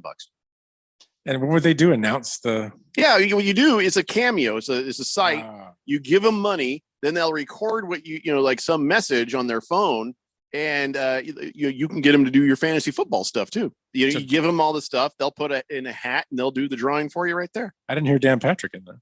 $150. We could just ask his brother. His brother lives in Phoenix and runs a radio station. We can ask him. Well, I mean, we want Dan Patrick. Maybe he would just do it for us. Well, I don't want his brother. I want no. Dan He could tell Patrick. his brother to do it for us. Well, the thing is, he may not do it because we're on a different radio station than what he's maybe. on. It's true. Loyalty, and legalities. That's what we're looking at. So I would do. Well, I actually, think Tommy Chong would be awesome. we are working through channels for Kevin Harland from Monday Night Football. That guy, if we can get him. So, and I'm not splurging getting Ice-T to do it for $500. No one should. He's not that interesting. So anyway, we're still working out whether or not we can have Dan Patrick, and if we can't have Dan Patrick, then Tommy Chong, maybe somebody else. I mean, the thing is, Tommy Chong, I feel like he'd be pretty well baked, and maybe wouldn't complete the drawing of the names. He'd figure out a way to complete it. Get about 5 teams in. Yeah, I had him on the show about 10 years ago. And let's just say it was a slow-moving conversation then. It was very fun. I was thrilled to talk to him, but I don't know if he's the guy to pick names out of a hat at all. So, King of Kitten says, "Hey, could you get Mushburger to tell us speed kills?" I think he does that every day. Just probably here in about 15 minutes, man. Pink Eye says, "How much for Pee Wee?" A bit more now. Yeah. Big George, thank you. Blissful Hayes says, "How much for Dusty Rhodes to introduce fantasy football team?" Listen here, brother. Dusty Rhodes could do it for absolutely nothing because I do things for Then charity Randy all White the would time. have the first pick. Dusty Rhodes would do this. It would be my honor, and on not only my honor but my privilege.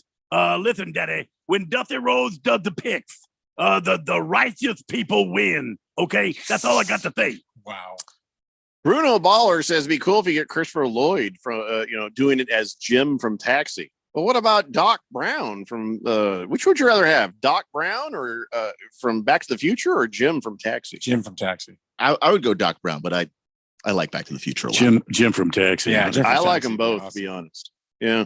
Let's see. Mr. Pringle says, "How much does the American Dream Dusty Rhodes charge?" Nothing, because he's dead. Kiss the Cook says, if I hit the lottery, I'd have Budweiser come to the house and install my own personal beer cooler. Yeah, that's what I'm going to do. Don't steal my idea. And by the way, you don't win the lottery. Budweiser, though? I mean, if you won the lottery, Jeffrey, it wouldn't be Budweiser. Really? Yeah. No, I don't mean Budweiser, but I get my own beer cooler. Be Guinness, wouldn't it? Well, I don't need a cooler for Guinness. I need a nice shelf. That's all. That's all I need. Let's see here. Hamilton Porter says, Jeffrey, you aren't beating my whiskey collection. And he sends me a picture. Dear God. Got some catching up to do. Here's the thing, though. Some of them bottles is empty. I don't keep my empties. And some of those bottles are half full. I ain't no quitter. So, yeah, you have a bunch of whiskey there. That don't mean you've drank more than me. That is an impressive collection. But that's not what he said. He just said you can't beat my collection. In my liver, I can. Done and done. Which, by the way, your poor liver. Yeah, been there, done that. And you know what? I go to the doctor, get tested, and the guy's like, "You're Irish, huh?" Yep, that's why my liver function is still A-okay. Yeah, just amazed by my liver function. Now I'm looking. You do have a nice collection, of a nice variety. But God bless you for actually drinking it. You know how many times, Hamilton Porter, I see people like, "Look at all this booze," and I'm like, "When are you ever going to open it?" Because it's dust on there that you're not impressing me with. This. Ruins the value. Hmm? You're gonna ruin the value if you open it. These aren't like your Star Wars figurines or something there, Ralph. It's whiskey. Whiskey's made for drinking, not for bottles you keep that will be worth a lot of money over time. I always am perplexed by people like, I bought a very expensive bottle of wine. Where is it? It's in the wine cellar. Let's drink it. No, value. The most valuable wine or whiskey or beer is the kind you're allowed to drink. The rest, you know what? I'll go buy some fine art. You know, just don't tease me with booze on a shelf I can't drink. Because guess what? You leave the room, you're at risk. Well, you're gonna like halfway out the door and hear, what the? Oh no! You better lock it up, because I'm offended when somebody shows me booze I can't drink. Just hear glug glug glug. That's right. You come back and be like, see me sitting there pouring apple juice in it. Shh, don't tell anyone. I won't tell anyone. You were going to open it anyway. Chief Skull says, Sklar brothers suck. Just get Ralph to do it for $5,000. No, I ain't paying him. I can do that. You're not helping, Chief Skull. You're not helping. Beer Bob says, glad you like this beer saves water and the don't F it up. Those were both from Arizona Wilderness. The Nitro Oatmeal Stout was from Chapman Brewing Company out of Orange, California. And Dark Skies was a smoked sherbet beer out of Flagstaff. Yeah, that one was it took me a while to I don't know. It took me a while to get used to the taste of that one. But actually I enjoyed it. Was it smoky? Very. Yeah. And I don't know that I've never had a smoky beer before. So it took a little bit to get used to the flavor of it, but honestly, it grew on me. I liked it a lot. Big George says, I don't think anybody can beat Jeffrey's whiskey collection. And he sent a picture. But here's the thing, if you've got a collection, you ain't drinking enough. Yeah. And the other thing is, nobody is going to beat my whiskey collection in my office. Yeah, I bet you don't have that much whiskey at work. Most people that don't work at a bar. I can vouch for that. That's ridiculous. Yeah. it's pretty absurd. Yeah. And I've taken a bunch home. All right. Hey, by the way, listen, we got some randoms to talk about. Things aren't going great for the Diamondbacks, but how about Slade Cecconi? Is that how you say his name? Cecconi got his first career strikeout there. Mm-hmm. It was a weird one. Yeah. And it bounced off the knob of the batter's bat. Yes. Right into the catcher's groin. It just kind of went right in there, right in between his twig and berries and his thigh, and stuck there like it had Velcro on it. And that counted as him catching a foul ball. So that guy counted as I guess this counts as a strikeout. Yep, it does. If you catch a foul ball. If you catch a third strike foul ball or tip, it's a strikeout. Yeah. That's a very weird way to start. But even if you catch it with the 2 balls and a strike, that's a strikeout. Yeah. Has it ever I don't think that's ever happened. No, it may have happened. Yeah. No, where it bounced off the knob of a bat and it hit a guy right in his groin. 2 balls and a strike. Oh, it's stuck next to his 2 balls in the strike. I can tell you right now, it's happened to me. I was a catcher and I caught one right in there. You caught one where it stuck to the stuff. Mm-hmm. Yeah. Oh yeah. Yeah. Really? Yeah. Yeah. It desecrated me, and I still held my thighs together and I controlled the ball. So. Mm-hmm. I thought maybe this was history. All 3 of them, right? No, this wasn't history. No, but it's an odd way to start your pitching career. Yeah, I will agree with that. Yeah, and the ball actually when you get one like that, it just kind of ticks off the bat like that. It actually speeds up. So if it's coming in at like 96 and it ticks off the bat, it's easily over 100 when it hits you. Ow! Right there in the old ball and chain. Yeah, I repeat. Ow! I gotta sneeze. Yeah, turn off my microphone. God bless you. God bless. Yeah. Mm. He's taking a second sneeze. God bless you. A 2 sneezer. Yeah. You should know I'm a 2 sneezer there. No, nobody heard that. Mm-hmm. Okay. Yeah, it doesn't help you yelling sneeze when I'm sneezing in real life. No, I could have just done that sneeze. myself. No, I just sneezed. Yeah. All sorts of weird texts. Randy dubbed your sneeze. Mm. The Wiz says, at least it wasn't a foul tip. No, but it was a foul ball.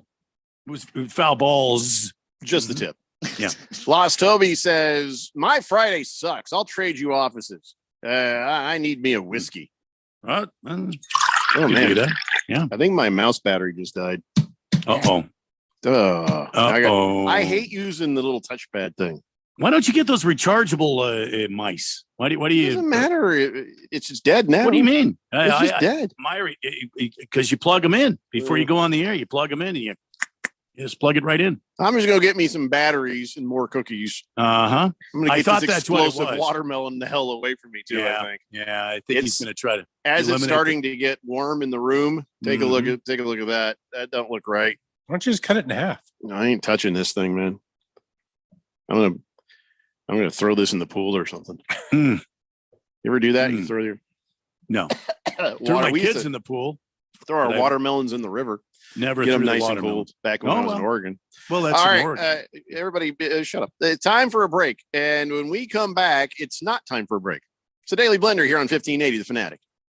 This is Brent Musburger's action update on 1580 and 99.3 The Fanatic. The best way to start betting smarter is to sign up for a free VSiN subscription at vsin.com/subscribe. That's vsin.com/subscribe.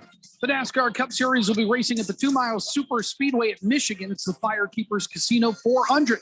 Only 4 races remain before the start of the 10-race playoff, and 12 drivers have already qualified with victories this season.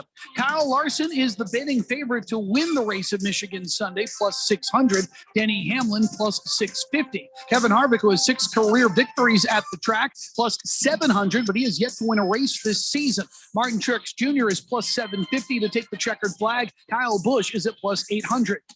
I'm Tony Desiri with your VSiN Action Update on 1580 and 99.3 The Fanatic.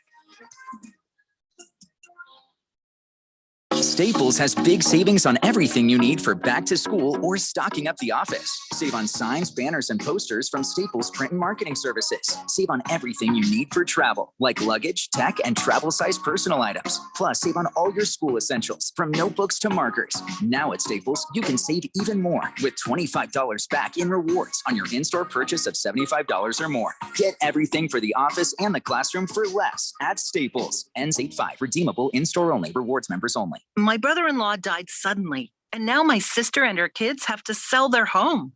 That's why I told my husband we could not put off getting life insurance any longer. An agent offered us a 10-year, $500,000 policy for nearly $50 a month. Then we called SelectQuote. SelectQuote found us identical coverage for only $19 a month, a savings of $369 a year. Whether you need a $500,000 policy or a $5 million policy, SelectQuote could save you more than 50% on term life insurance. For your free quote, call SelectQuote at 1-800-452-5050. That's 1-800-452-5050. Or go to SelectQuote.com. 1-800-452-5050. That's 1-800-452-5050. SelectQuote. We shop. You save. Full details on example policies at selectquote.com/commercials. It's the middle of summer when your AC stops working and your safe haven becomes unforgiving terrain. Why must get to water? Honey, call someone to fix our AC unit. I did, and they're already here. How long was they out? Summers in Arizona are brutal. That's why thousands of Arizonans depend on Desert Diamond Air. From 24/7 emergency service to diagnostic checkups to full replacement, Desert Diamond specializes in both residential and commercial HVAC systems with competitive pricing and experience to service and repair all major AC brands. And with federal tax credits up to $2,000, it's a great time to replace your AC system. Go to desertdiamondair.com or call 602-362-4599. That's 602-362-4599. Or search Desert Diamond Air on your mobile phone today. There are many questions to be answered for the Arizona Cardinals this preseason. Who will lead the Redbirds at quarterback when the season starts? Dominate on 3, 1, 2, 3, dominate. How well does this team adapt to a new offensive scheme? How will the new faces contribute to helping this team compete? Everybody working. When it comes to Arizona Cardinals training camp, Here we go. we talk about it. Your home for the NFL, playoffs, and Super Bowl 58. 1580 and 99.3 The Fanatic.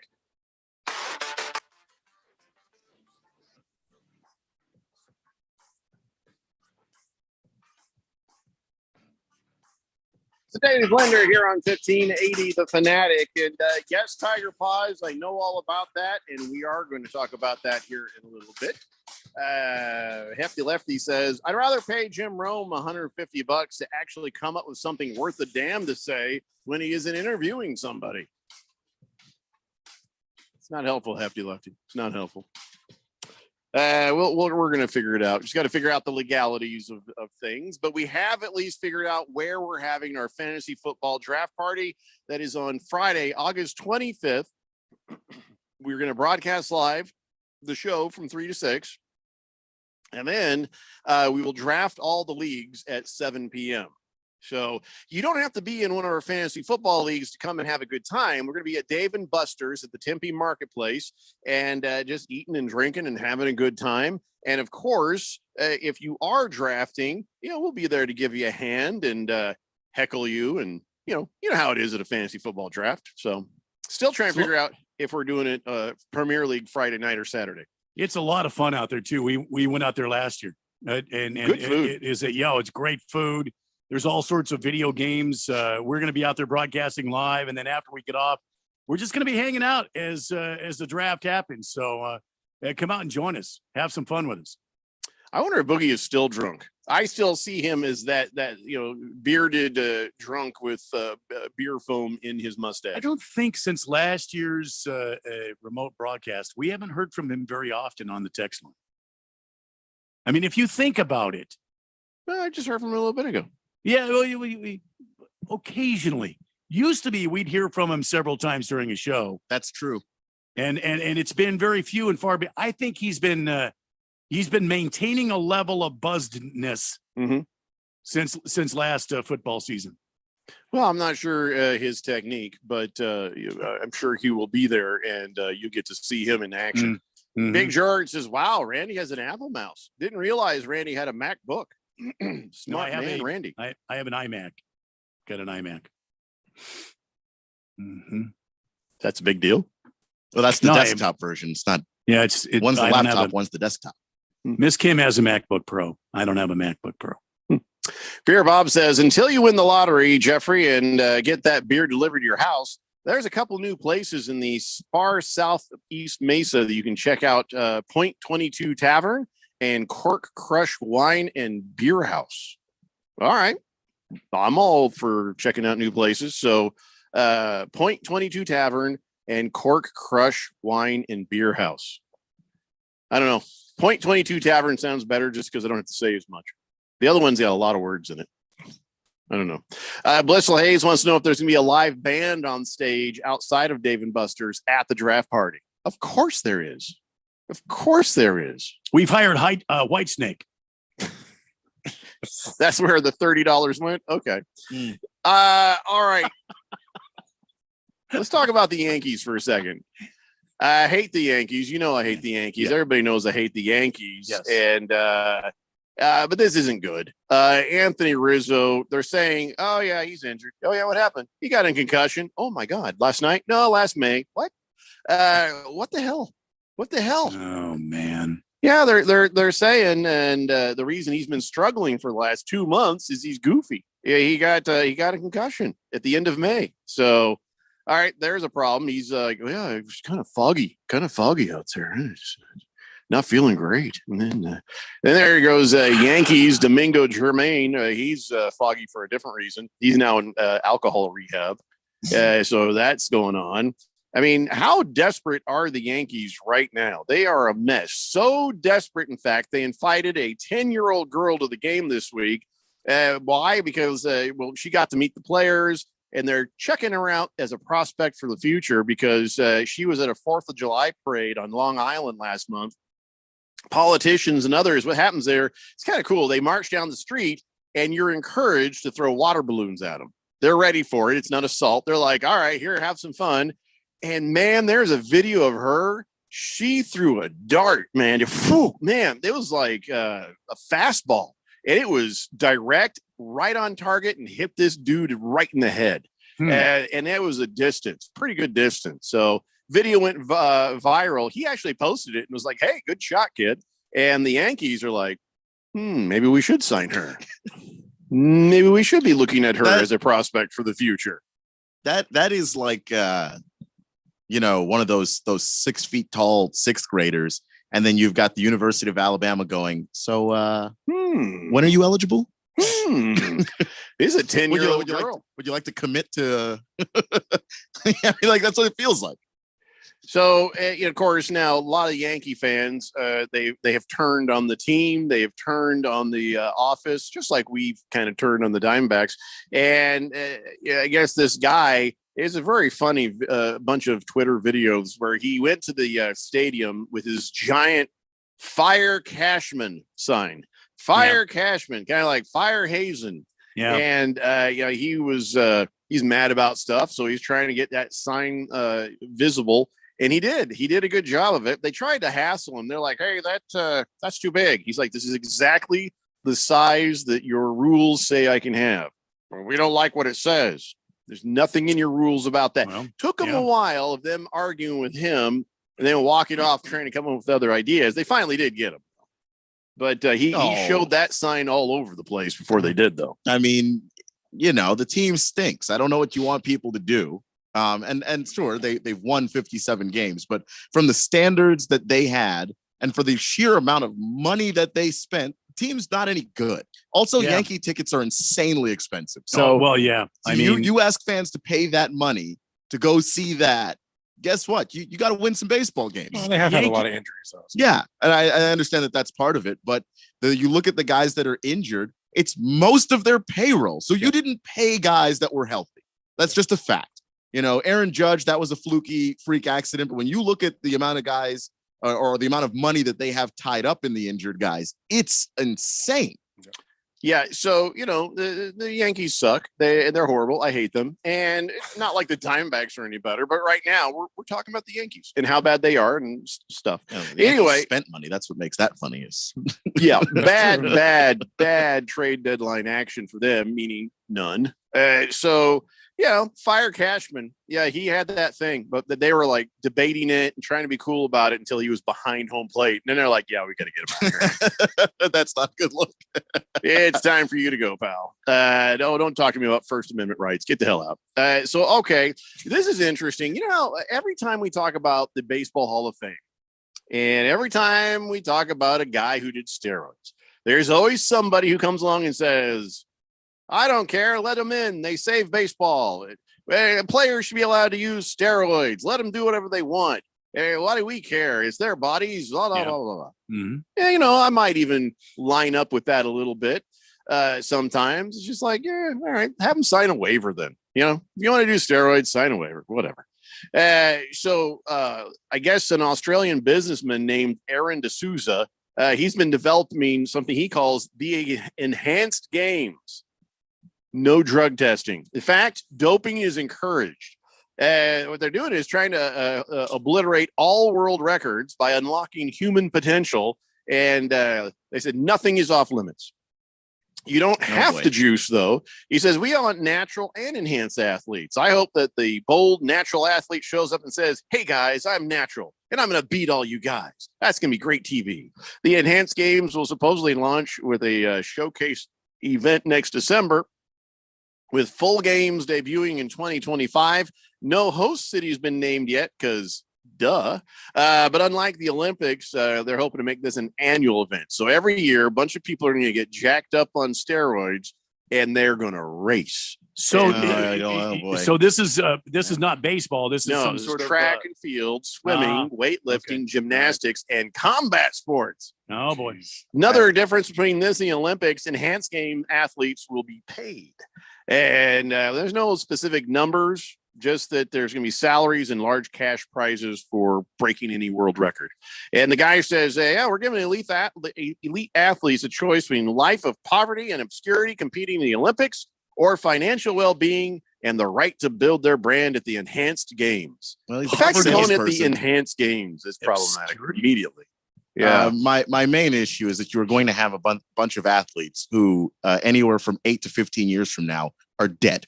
Mm-hmm. There's a reason why steroids are illegal, and that is not because these leagues are so nice and They good. hand you this pen to sign the waiver. It is because nobody wants the blatant and obvious visual of a bunch of guys doing stuff for your entertainment that can't make it to 10 years from now. You don't understand. They're offering cardiac screenings at no cost before the games to make sure you're not in serious danger. Okay, well, at any point when you're done playing the game, you're still going to have all that stress on your body. I'm just. And the guy says, the Olympics are corrupt, Keon. I mean, they're corrupt. They absolutely are. But you're going to have a bunch of dead athletes. I'm just telling you, that's just the way that's going to go. Well, I mean, just saying. It's been like a couple of them this year, a couple of the fitness influencers that people go on Instagram and, look how shredded I am. And then you find out they've been using steroids. A couple of them died this year in their 30s. Like you're not going to make They're it. going to roid regardless. So let them make some money. I mean, If they're going to be this dead. guy They're not gonna gets live this to on spend it. TV, I think we're watching. People will watch that. I would. People will watch it. I'm simply saying. Think of the fights. It'd be sad, but we're watching. It's gonna make it a good long while. People will tune in and watch. And then when you have athletes dropping like flies, somebody is going to come in and go, "Are you sure that this is something we should be doing?" Moistlin says the in memoriam section during those games in 2026, that'll take an hour. Yeah, probably. It's just putting it out there. Let's see here. Oh, hey, breaking news, everybody. The Big 12 just approved Arizona and Utah unanimously. Did that just happen, or are you giving me something we've known about for 24 hours, Chosen One? I don't know. Well, the Utah thing. What about Arizona State? Yeah, Utah and ASU decided they were going to go together. So if Utah's in and ASU just isn't. ASU's in as big as Arizona's trying to go to the Big 10, aren't they? Or are they going to No, Big 12. Big 12? Oh, so they didn't let ASU in? Damn it. Hold on. There's that always would just be our luck. There's always the whack. You mean Arizona or There's ASU, always Chosen the One? Because I thought Arizona was basically. He says they had the vote and they just approved, but please clarify, Arizona or ASU? What were you saying just then? Hefty Lefty says, Chosen One says no, ASU. Hooray! Okay, because I thought they already did Arizona this morning. Congratulations, you're now the worst team in the Big 12. Well, okay, Central Florida still exists. Let's not. Okay, one before last. It ain't good, but hey, we can improve. Now we have a reason. Hefty Lefty says pro bodybuilder Rich Piana said poignantly before he died, the heart can't tell the difference between 300 pounds of muscle or fat. that also doesn't help anything. But just the fact that, you know, when you're asking your body to basically, you know, use all of these extra, you know, either whether it's hormones or you know, minerals and things, anything that's not, that your body can't handle in certain doses, is just going to put stress on your body to try and figure out how to filter it out and all of that stuff. It's not great. It's just some rich guy trying to get richer off of a bunch of athletes, and they don't give a damn about your health. Oh my God, I just talked about all the owners in the NFL, didn't I? Mm-hmm. The difference is the owners in the NFL have the good sense to know that you can't say that stuff out loud. Well, Jim Irsay might want to do some stuff quieter and maybe not as public. This news story came out that he's like, what? You need help transporting a 4-ton whale from a Miami aquarium back to its original home, the Pacific Ocean? You mean like in the movie Star Trek 4, The Voyage Home? He's like, I can help with that. He's like, here's $20 million. Here's $20 million. That way you can. $20 million. Yeah. Meanwhile, Jonathan Taylor's sitting out there going, like, oh, really? I just needed 13, you son of a bitch. What am I, chopped liver? He's like, yeah, we've been working real hard on this, trying to help this whale. And he's like, what about helping Jonathan Taylor? He's like, I didn't even hesitate. I just whipped out my checkbook and I signed it. $20 million. $20 million. Not the guy that generates, I don't know, your entire offense. Not that dude. But this whale. It's a write-off. Not a good look. Not a good look. It's a write-off. It's a write-off. I mean, it absolutely is. I mean, that's why he cut the check. It's a write-off. Jonathan Taylor's salary is not. But I'm just the optics of it. I'm just saying, you're in this very public beef with your star running back. Jonathan Taylor, repeat after me.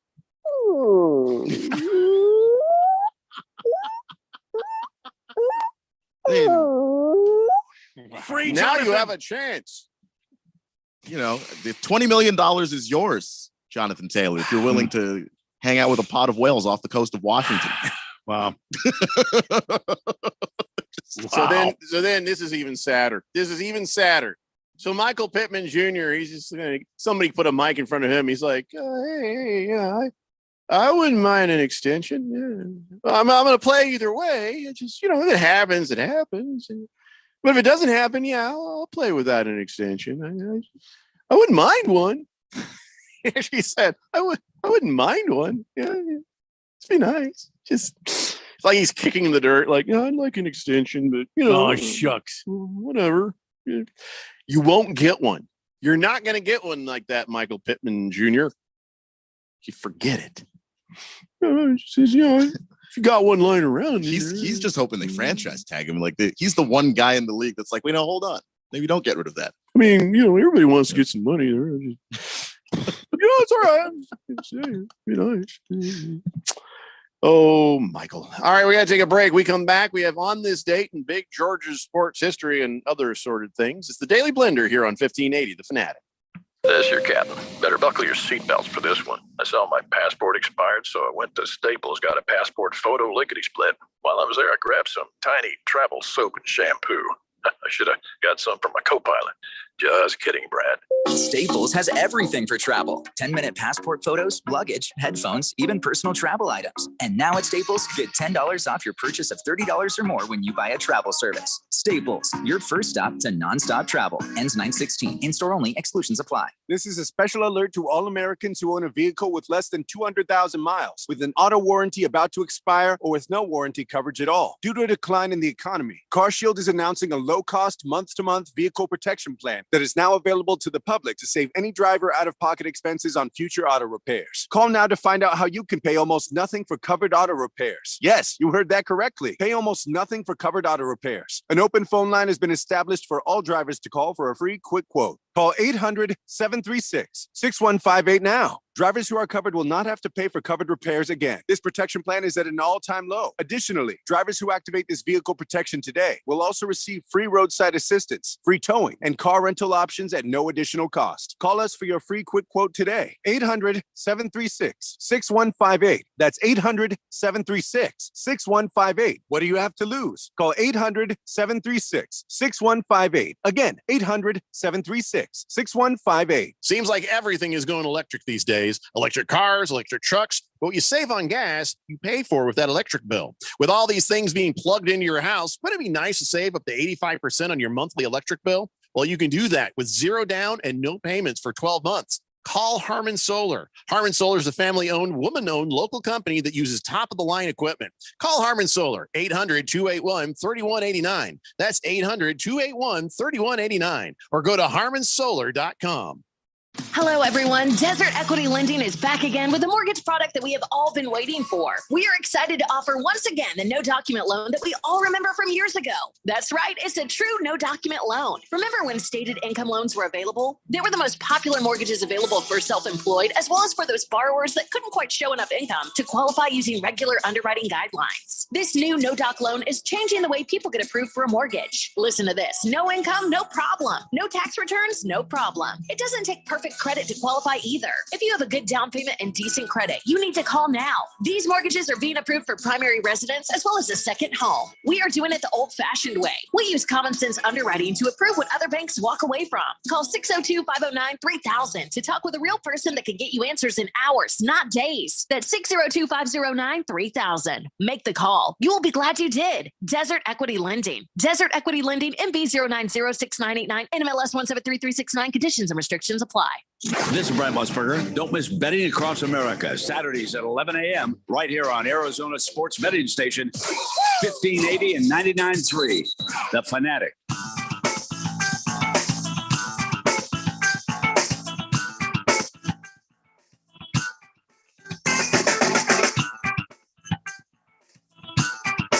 Welcome back to the Daily Blender on this Friday, August 4th on 1580 and 99.3 The Fanatic.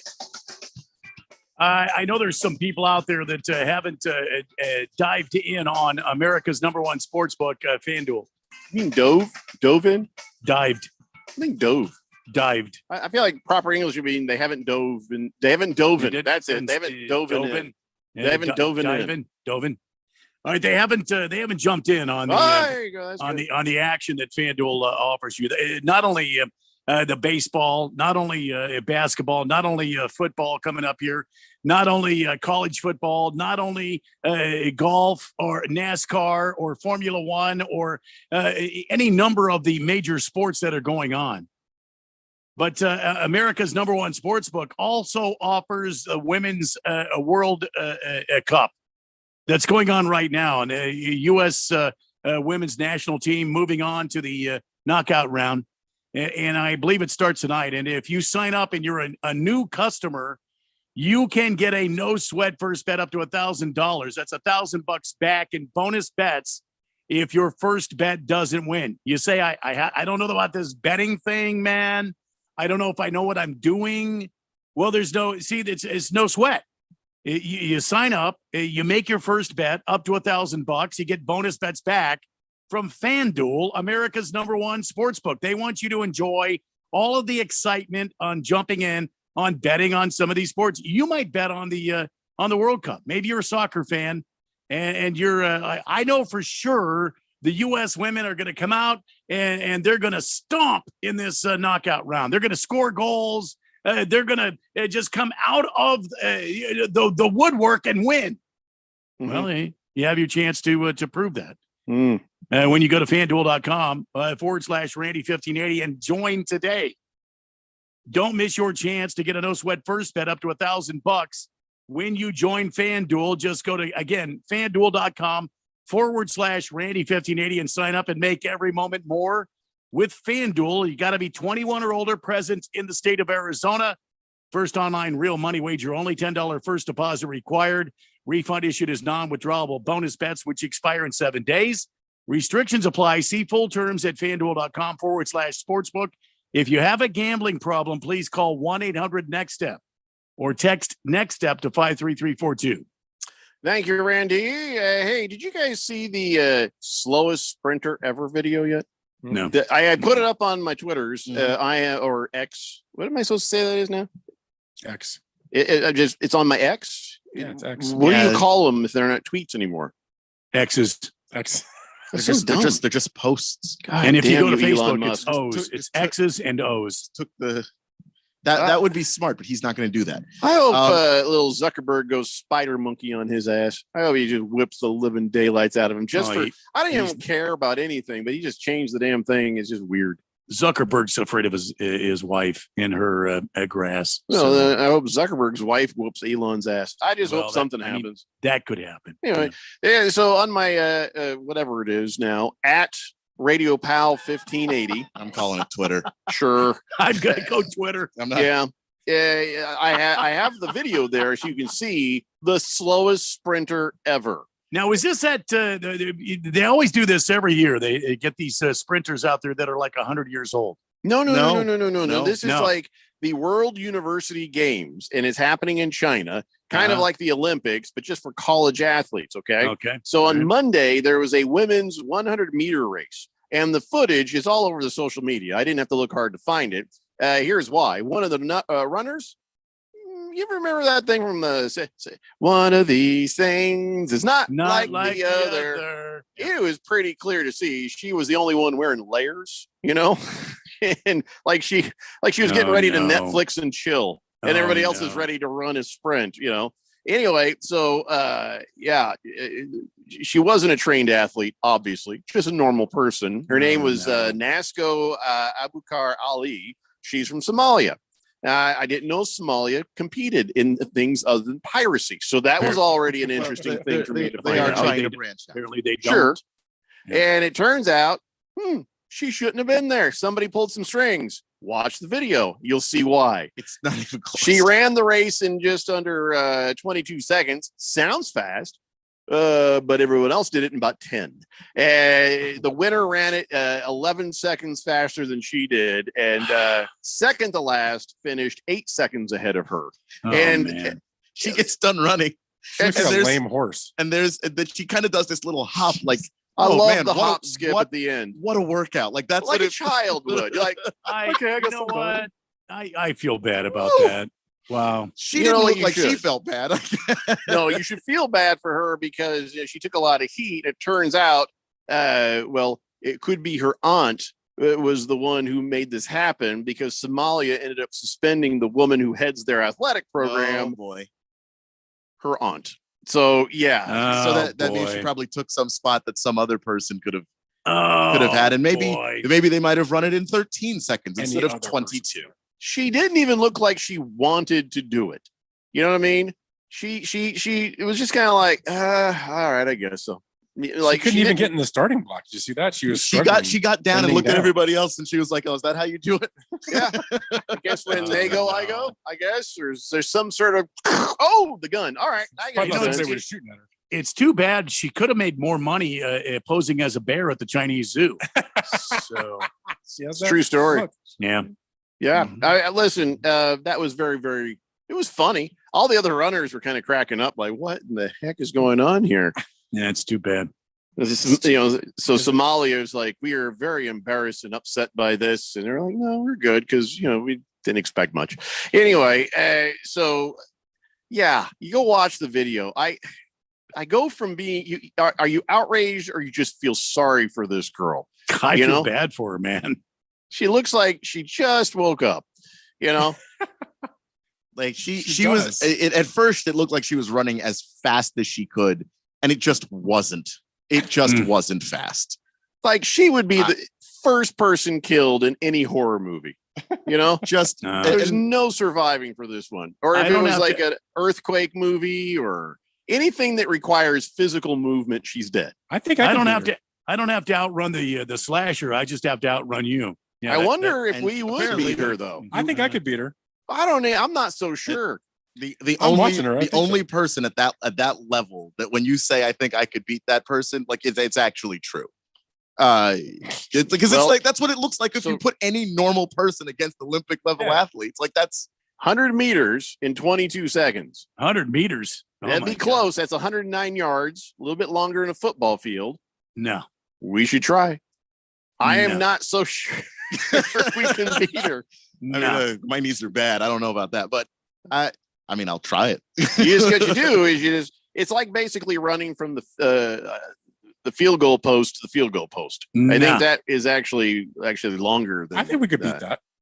Or just run from the 0, from the the 0 yard line to the field goal post over on one side. I don't know, but we all have to do the hop skip at the end because that was my favorite part. She's jogging.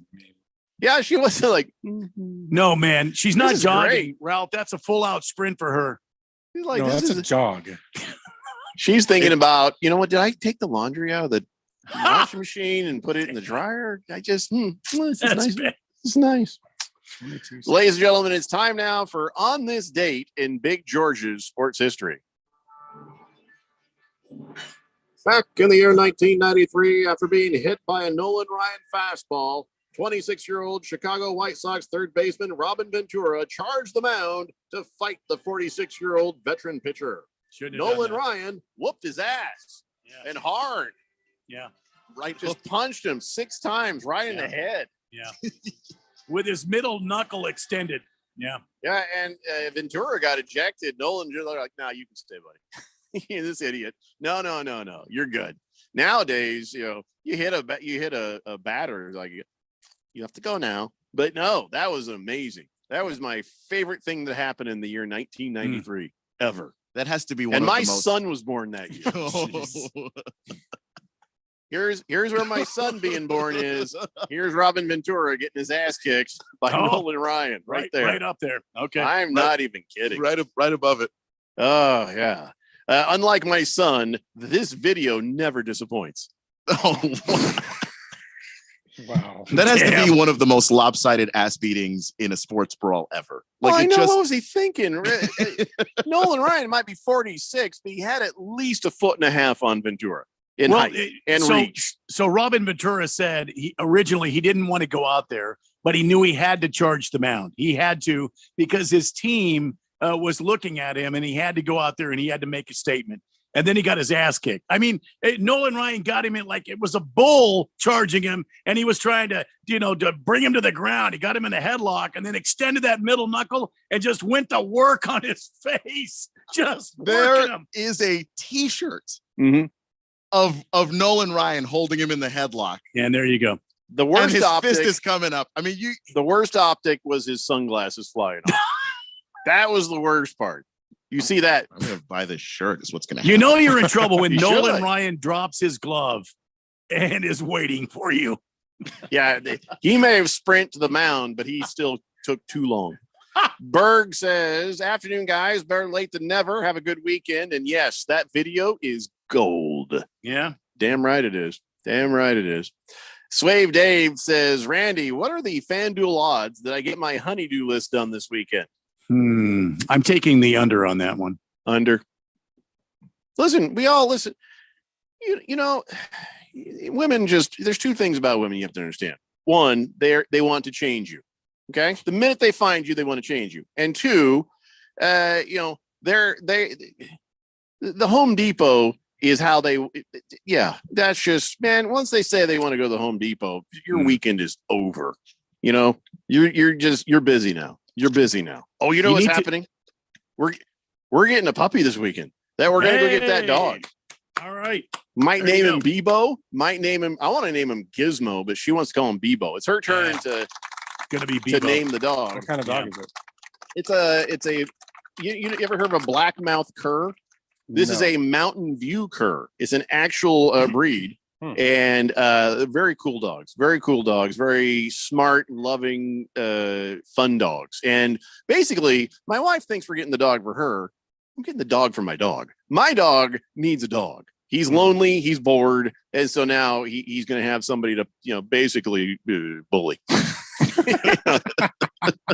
I mean, who knows, though? Now I'm going to be very disappointed if the new dog bullies my dog. He's 9 months old. My dog is 2 years old. So we're about to see. We're about to see what's what. But my dog spent time out on the street, although he's a street dog. Although he does shiver whenever he hears coyotes off in the distance. Well, he's just like, I've seen some things, man. He's got coyotes chasing him, PTSD. I've seen some things. When you see him running in his sleep, Mm-hmm. the coyotes are after him. Absolutely. Yeah. Oh yeah. So, it'll be interesting to see how it goes. I mean, I'm not going to be that guy. I'm not going to post like 38 pictures on the internets or anything, but I'll put a picture up there, maybe a video of seeing how they interact when they first see each other. I'm usually in the moment. I don't usually take video. I don't usually just sit there taking pictures. But for this, I want to document this moment when Buddy meets his dog. Meets his new pal, his new best friend for life. They will be, because that's how dogs are. After a few good fights, there might be. I'll have that on video too. So, wait, if it's bad, will they Michael Vick me? No. Okay. No. Totally different. Okay. I don't want to get Michael Vick on this. In every way, it's different. Bruno Baller says, Randy, does Phoenix host the NASCAR Championship in November again this year? Yes. All right. It's already sold out. You might try to get on a waiting list. It's already sold out. Get online for Phoenix Raceway, and I'm sure all that information's there. PhoenixRaceway.com. All right, guys. What's his name? Ralph, thanks for joining us. And the rest of you, we'll see you Monday at 3 p.m. It's the Daily Blender here on 1580, The Fanatic. For the ones who work hard to ensure their crew can always go